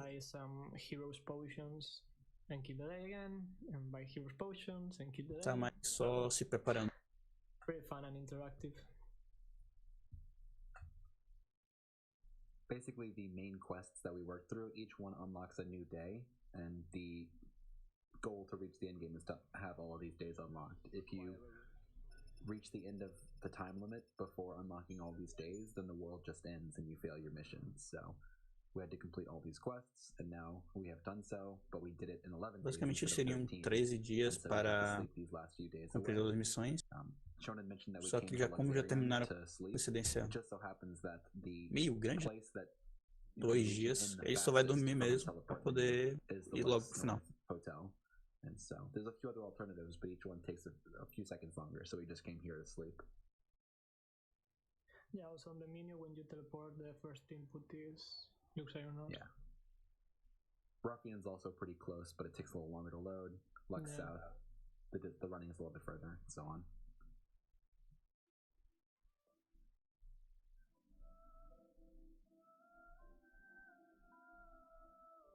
So we now unlock the final day, and we're stocked up on Heroes Potions that let us give us the haste and bravery in particular. Hero the Potion. Ones. Haste will recharge your ATB bars more quickly, especially the ones that are not active.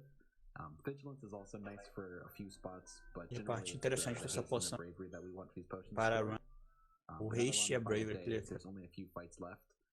É o foco de ter comprado up to the final boss, which is probably one of the most difficult single fights in even all of Final Fantasy speedruns.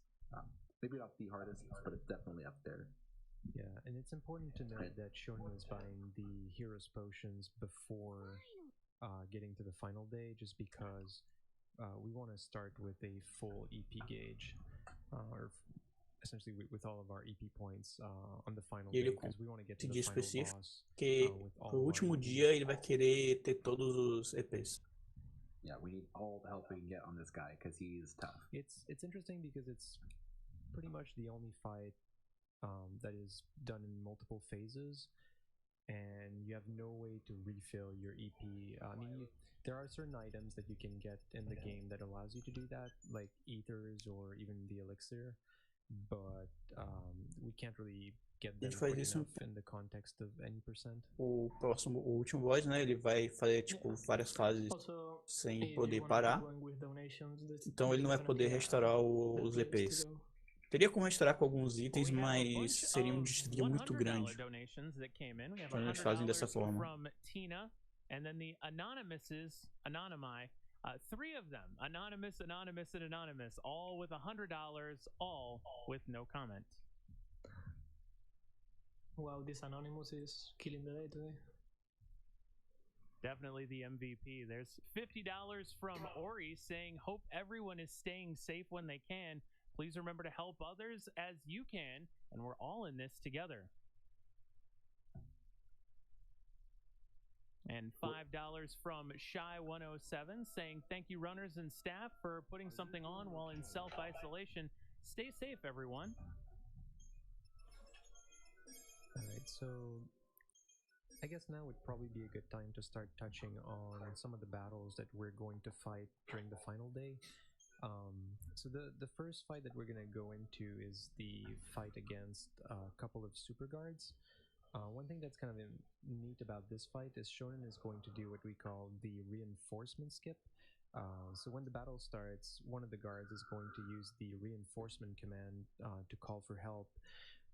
And this is one of the cases where we're going to use overclock to slow time and then stagger that guard to essentially cancel the command. And the guard is going to get the confused debuff. So by doing that, we're only going to be able to, we're going to be able to fight 2 guards instead of fighting multiple guards, which is very convenient and will make the fight much faster. So it's one of the cases where we actually use staggered debuffs. Vai ter uma luta que ele vai ter que botar 2 guardinhas. Yeah, it's a E aí fight during the round. ele vai usar o vai dar stagger no momento que ele iria usar um reinforcement para chamar mais gente para luta. Só para poder esquipar esse reinforcement dele, que é um dos poucos momentos onde ele usa ele dá o stagger para causar algum debuff nos inimigos.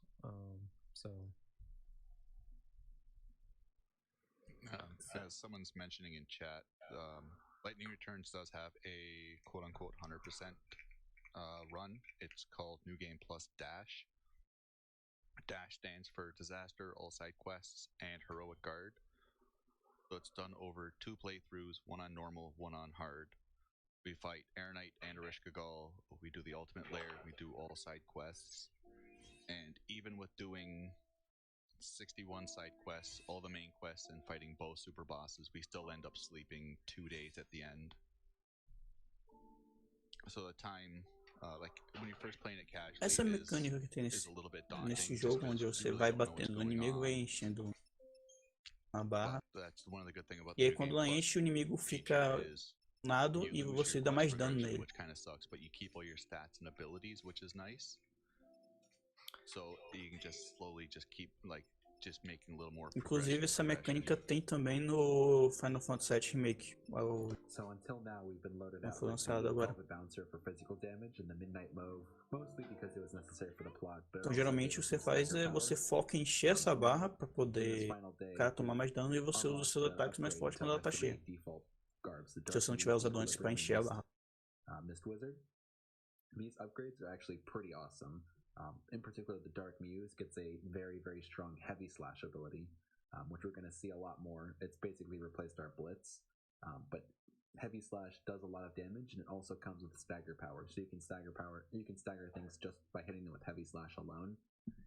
Combining that with the quick stagger of the Chaos Revenge from Caius is a very lethal combo, and we'll see enemies going down very quickly to this.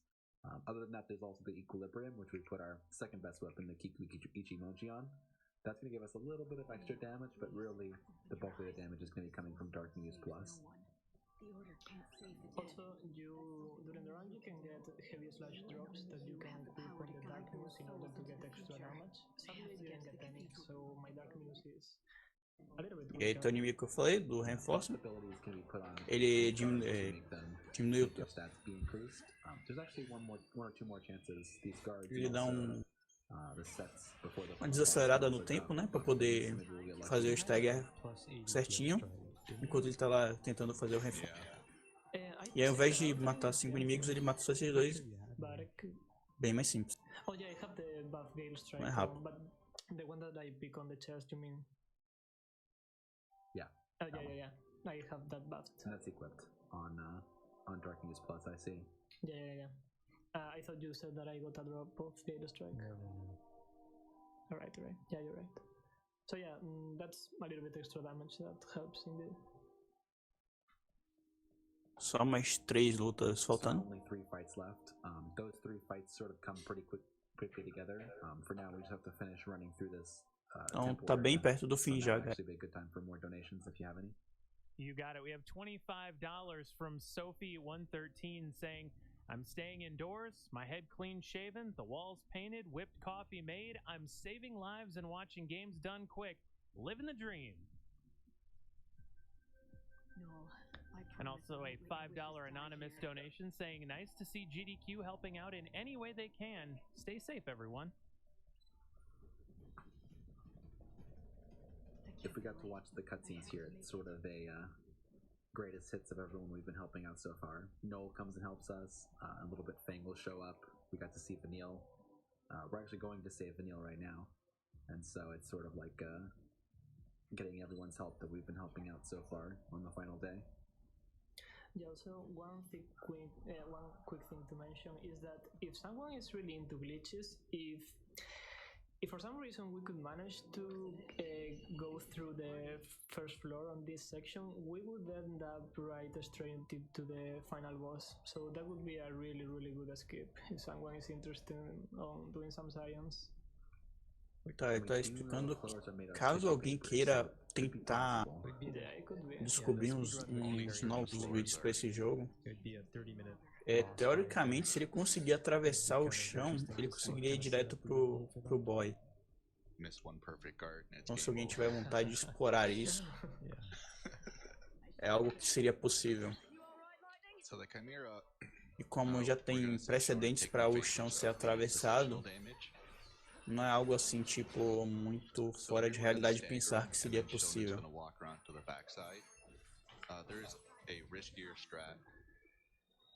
Where you can overclock as soon as stagger happens. So when Chimera staggered, you get double damage. If you end up breaking the wind head or the thunder head, the stagger will end, which means you'll lose your double damage bonus. So by going to the butt, you get a 20% damage bonus due to the positional modifier. Ele foi ali para trás do inimigo, porque se tivesse quebrado qualquer uma das duas cabeças do inimigo, teria acabado com o stagger. Então ele vai para trás para bônus lá da posição que ele tá, e também para não acabar com o stagger.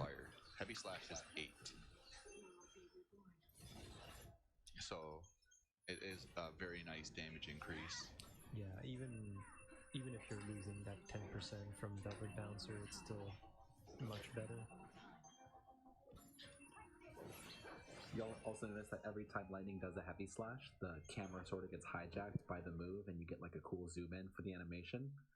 This is just because every heavy slash is basically a heavy slash finisher. Or there's no normal, it's all finishers. And so that also means that you're going to want to guard cancel all of your heavy slashes. So yeah, basically Já tá perto de chegar. Last boss battle. If you want to read 3 donations or so, this is the time, because we will need to explain a lot of things on that battle. Vai dar um pinho aí até ele chegar no boss. Mas já tá bem perto. Stay safe and play some games, everyone. We have $250 from Crease, $100 from Beanloaf, and $50 from Swampy, the three of them with no comment. And then $5 from Remy RM saying, hey, Shonen and Couch, good luck and beat that meanie boonie. I'll be taking notes. Shoutouts to Remy. He always watches our streams on Line Returns. Yes, pretty soon in this stream will be boonie, boonie, boonie, rocking everywhere. So, one of the things to note about the final boss is we can't just overclock them down like we did everyone else. So instead of like Caius having 800,000 hit points, ele já tá indo direto pro final boss. Is about 3.5, 3.6 million hit Não tem points. mais. Now this is the first part of the game where you really feel the lack of stats. So even though we're still going to get all the extra damage, it's just going through just an endless cattle cave of hit points over and over again,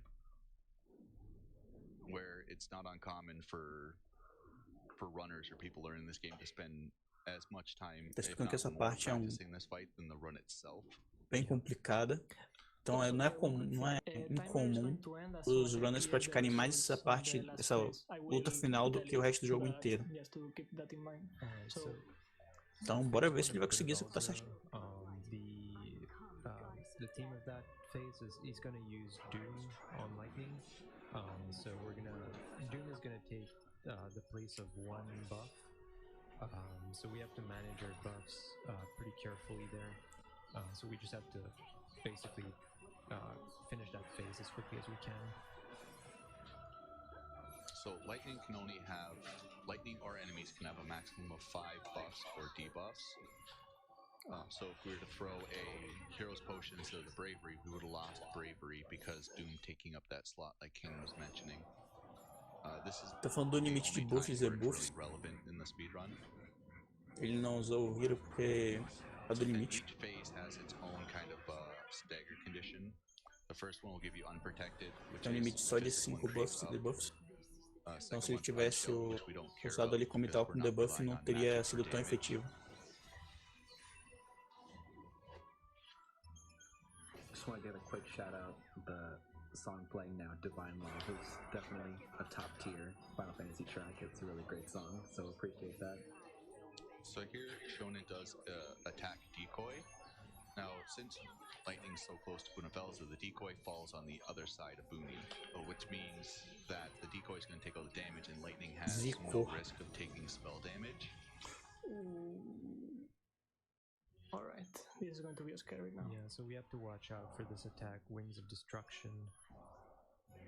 Ele tava explicando que ele tinha jogado um decoy atrás do boss pra baitar o hit e não tomar os ataques. Só que não funcionou muito bem, como vocês puderam ver, ele teve que rever ali.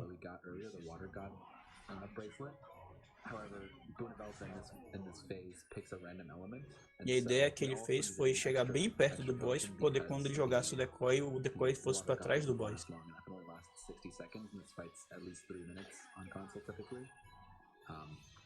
So we brought, I believe, a Frost Potion. However, there he died and had to use a Phoenix down, but he can also just pick Frost Spirit. And if he picks Frost Spirit when you have Infrost, that means that you'll lose your Infrost, and so he also had an Arrow Potion. So after dying, he had only the Arrow Potion left, so if he got Wind Spirit, things could have gotten hairy, but luckily we're okay. And now, for the third phase, what you get for staggering in the third phase is Daze. Daze stops the enemy from doing any actions, but also makes the next hit cause double damage. Well, actually, it makes everything do double damage, but a single attack causes Daze to wear off. So now we're just going to be going in, doing as much damage as quickly as we can. There's another little gimmick in this part, which is the more buffs he buffs himself as time goes on, and the more buffs he has, the more he hits you, or the more time he hits you per round. So you got 2 buffs now, which means two hits per round, but he's almost dead. So. Desculpa aí, galera. Ficou bastante coisa, ficou bem complicado. His attacks are all pretty annoying when you don't have Essa fase ele queria matar o mais rápido possível, porque ele ia ganhando buffs e dando bastante de dano. E naquela fase também, quando ele dava stagger, o cara tomava um debuff que fazia com que o próximo ataque dele desse double de dano.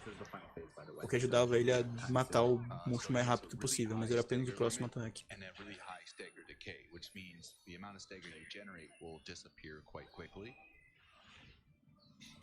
So if you load up physicals and get to this phase, you're in a world of trouble because physicals don't generate staggered nearly as nicely as spells do. You also have to jump to get up to him. Yes. So when Bunafels is staggered, he gets he's dead in the water for 62.3 seconds.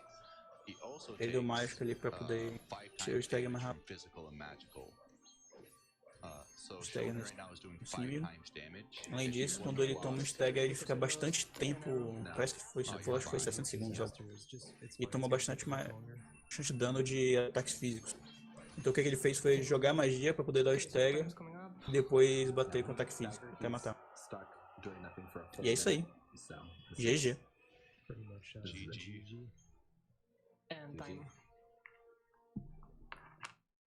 Foi bem próximo de bater o estimate, mas conseguiu ficar under o estimate. Boa. So yeah, this was Final Fantasy Line of Returns Final Fantasy XIII. Hopefully everyone enjoyed it. Also, if someone is interested on learning any of the 13 trilogy games, you can join. Basicamente tá ali chamando pro Discord que quem quiser basically you can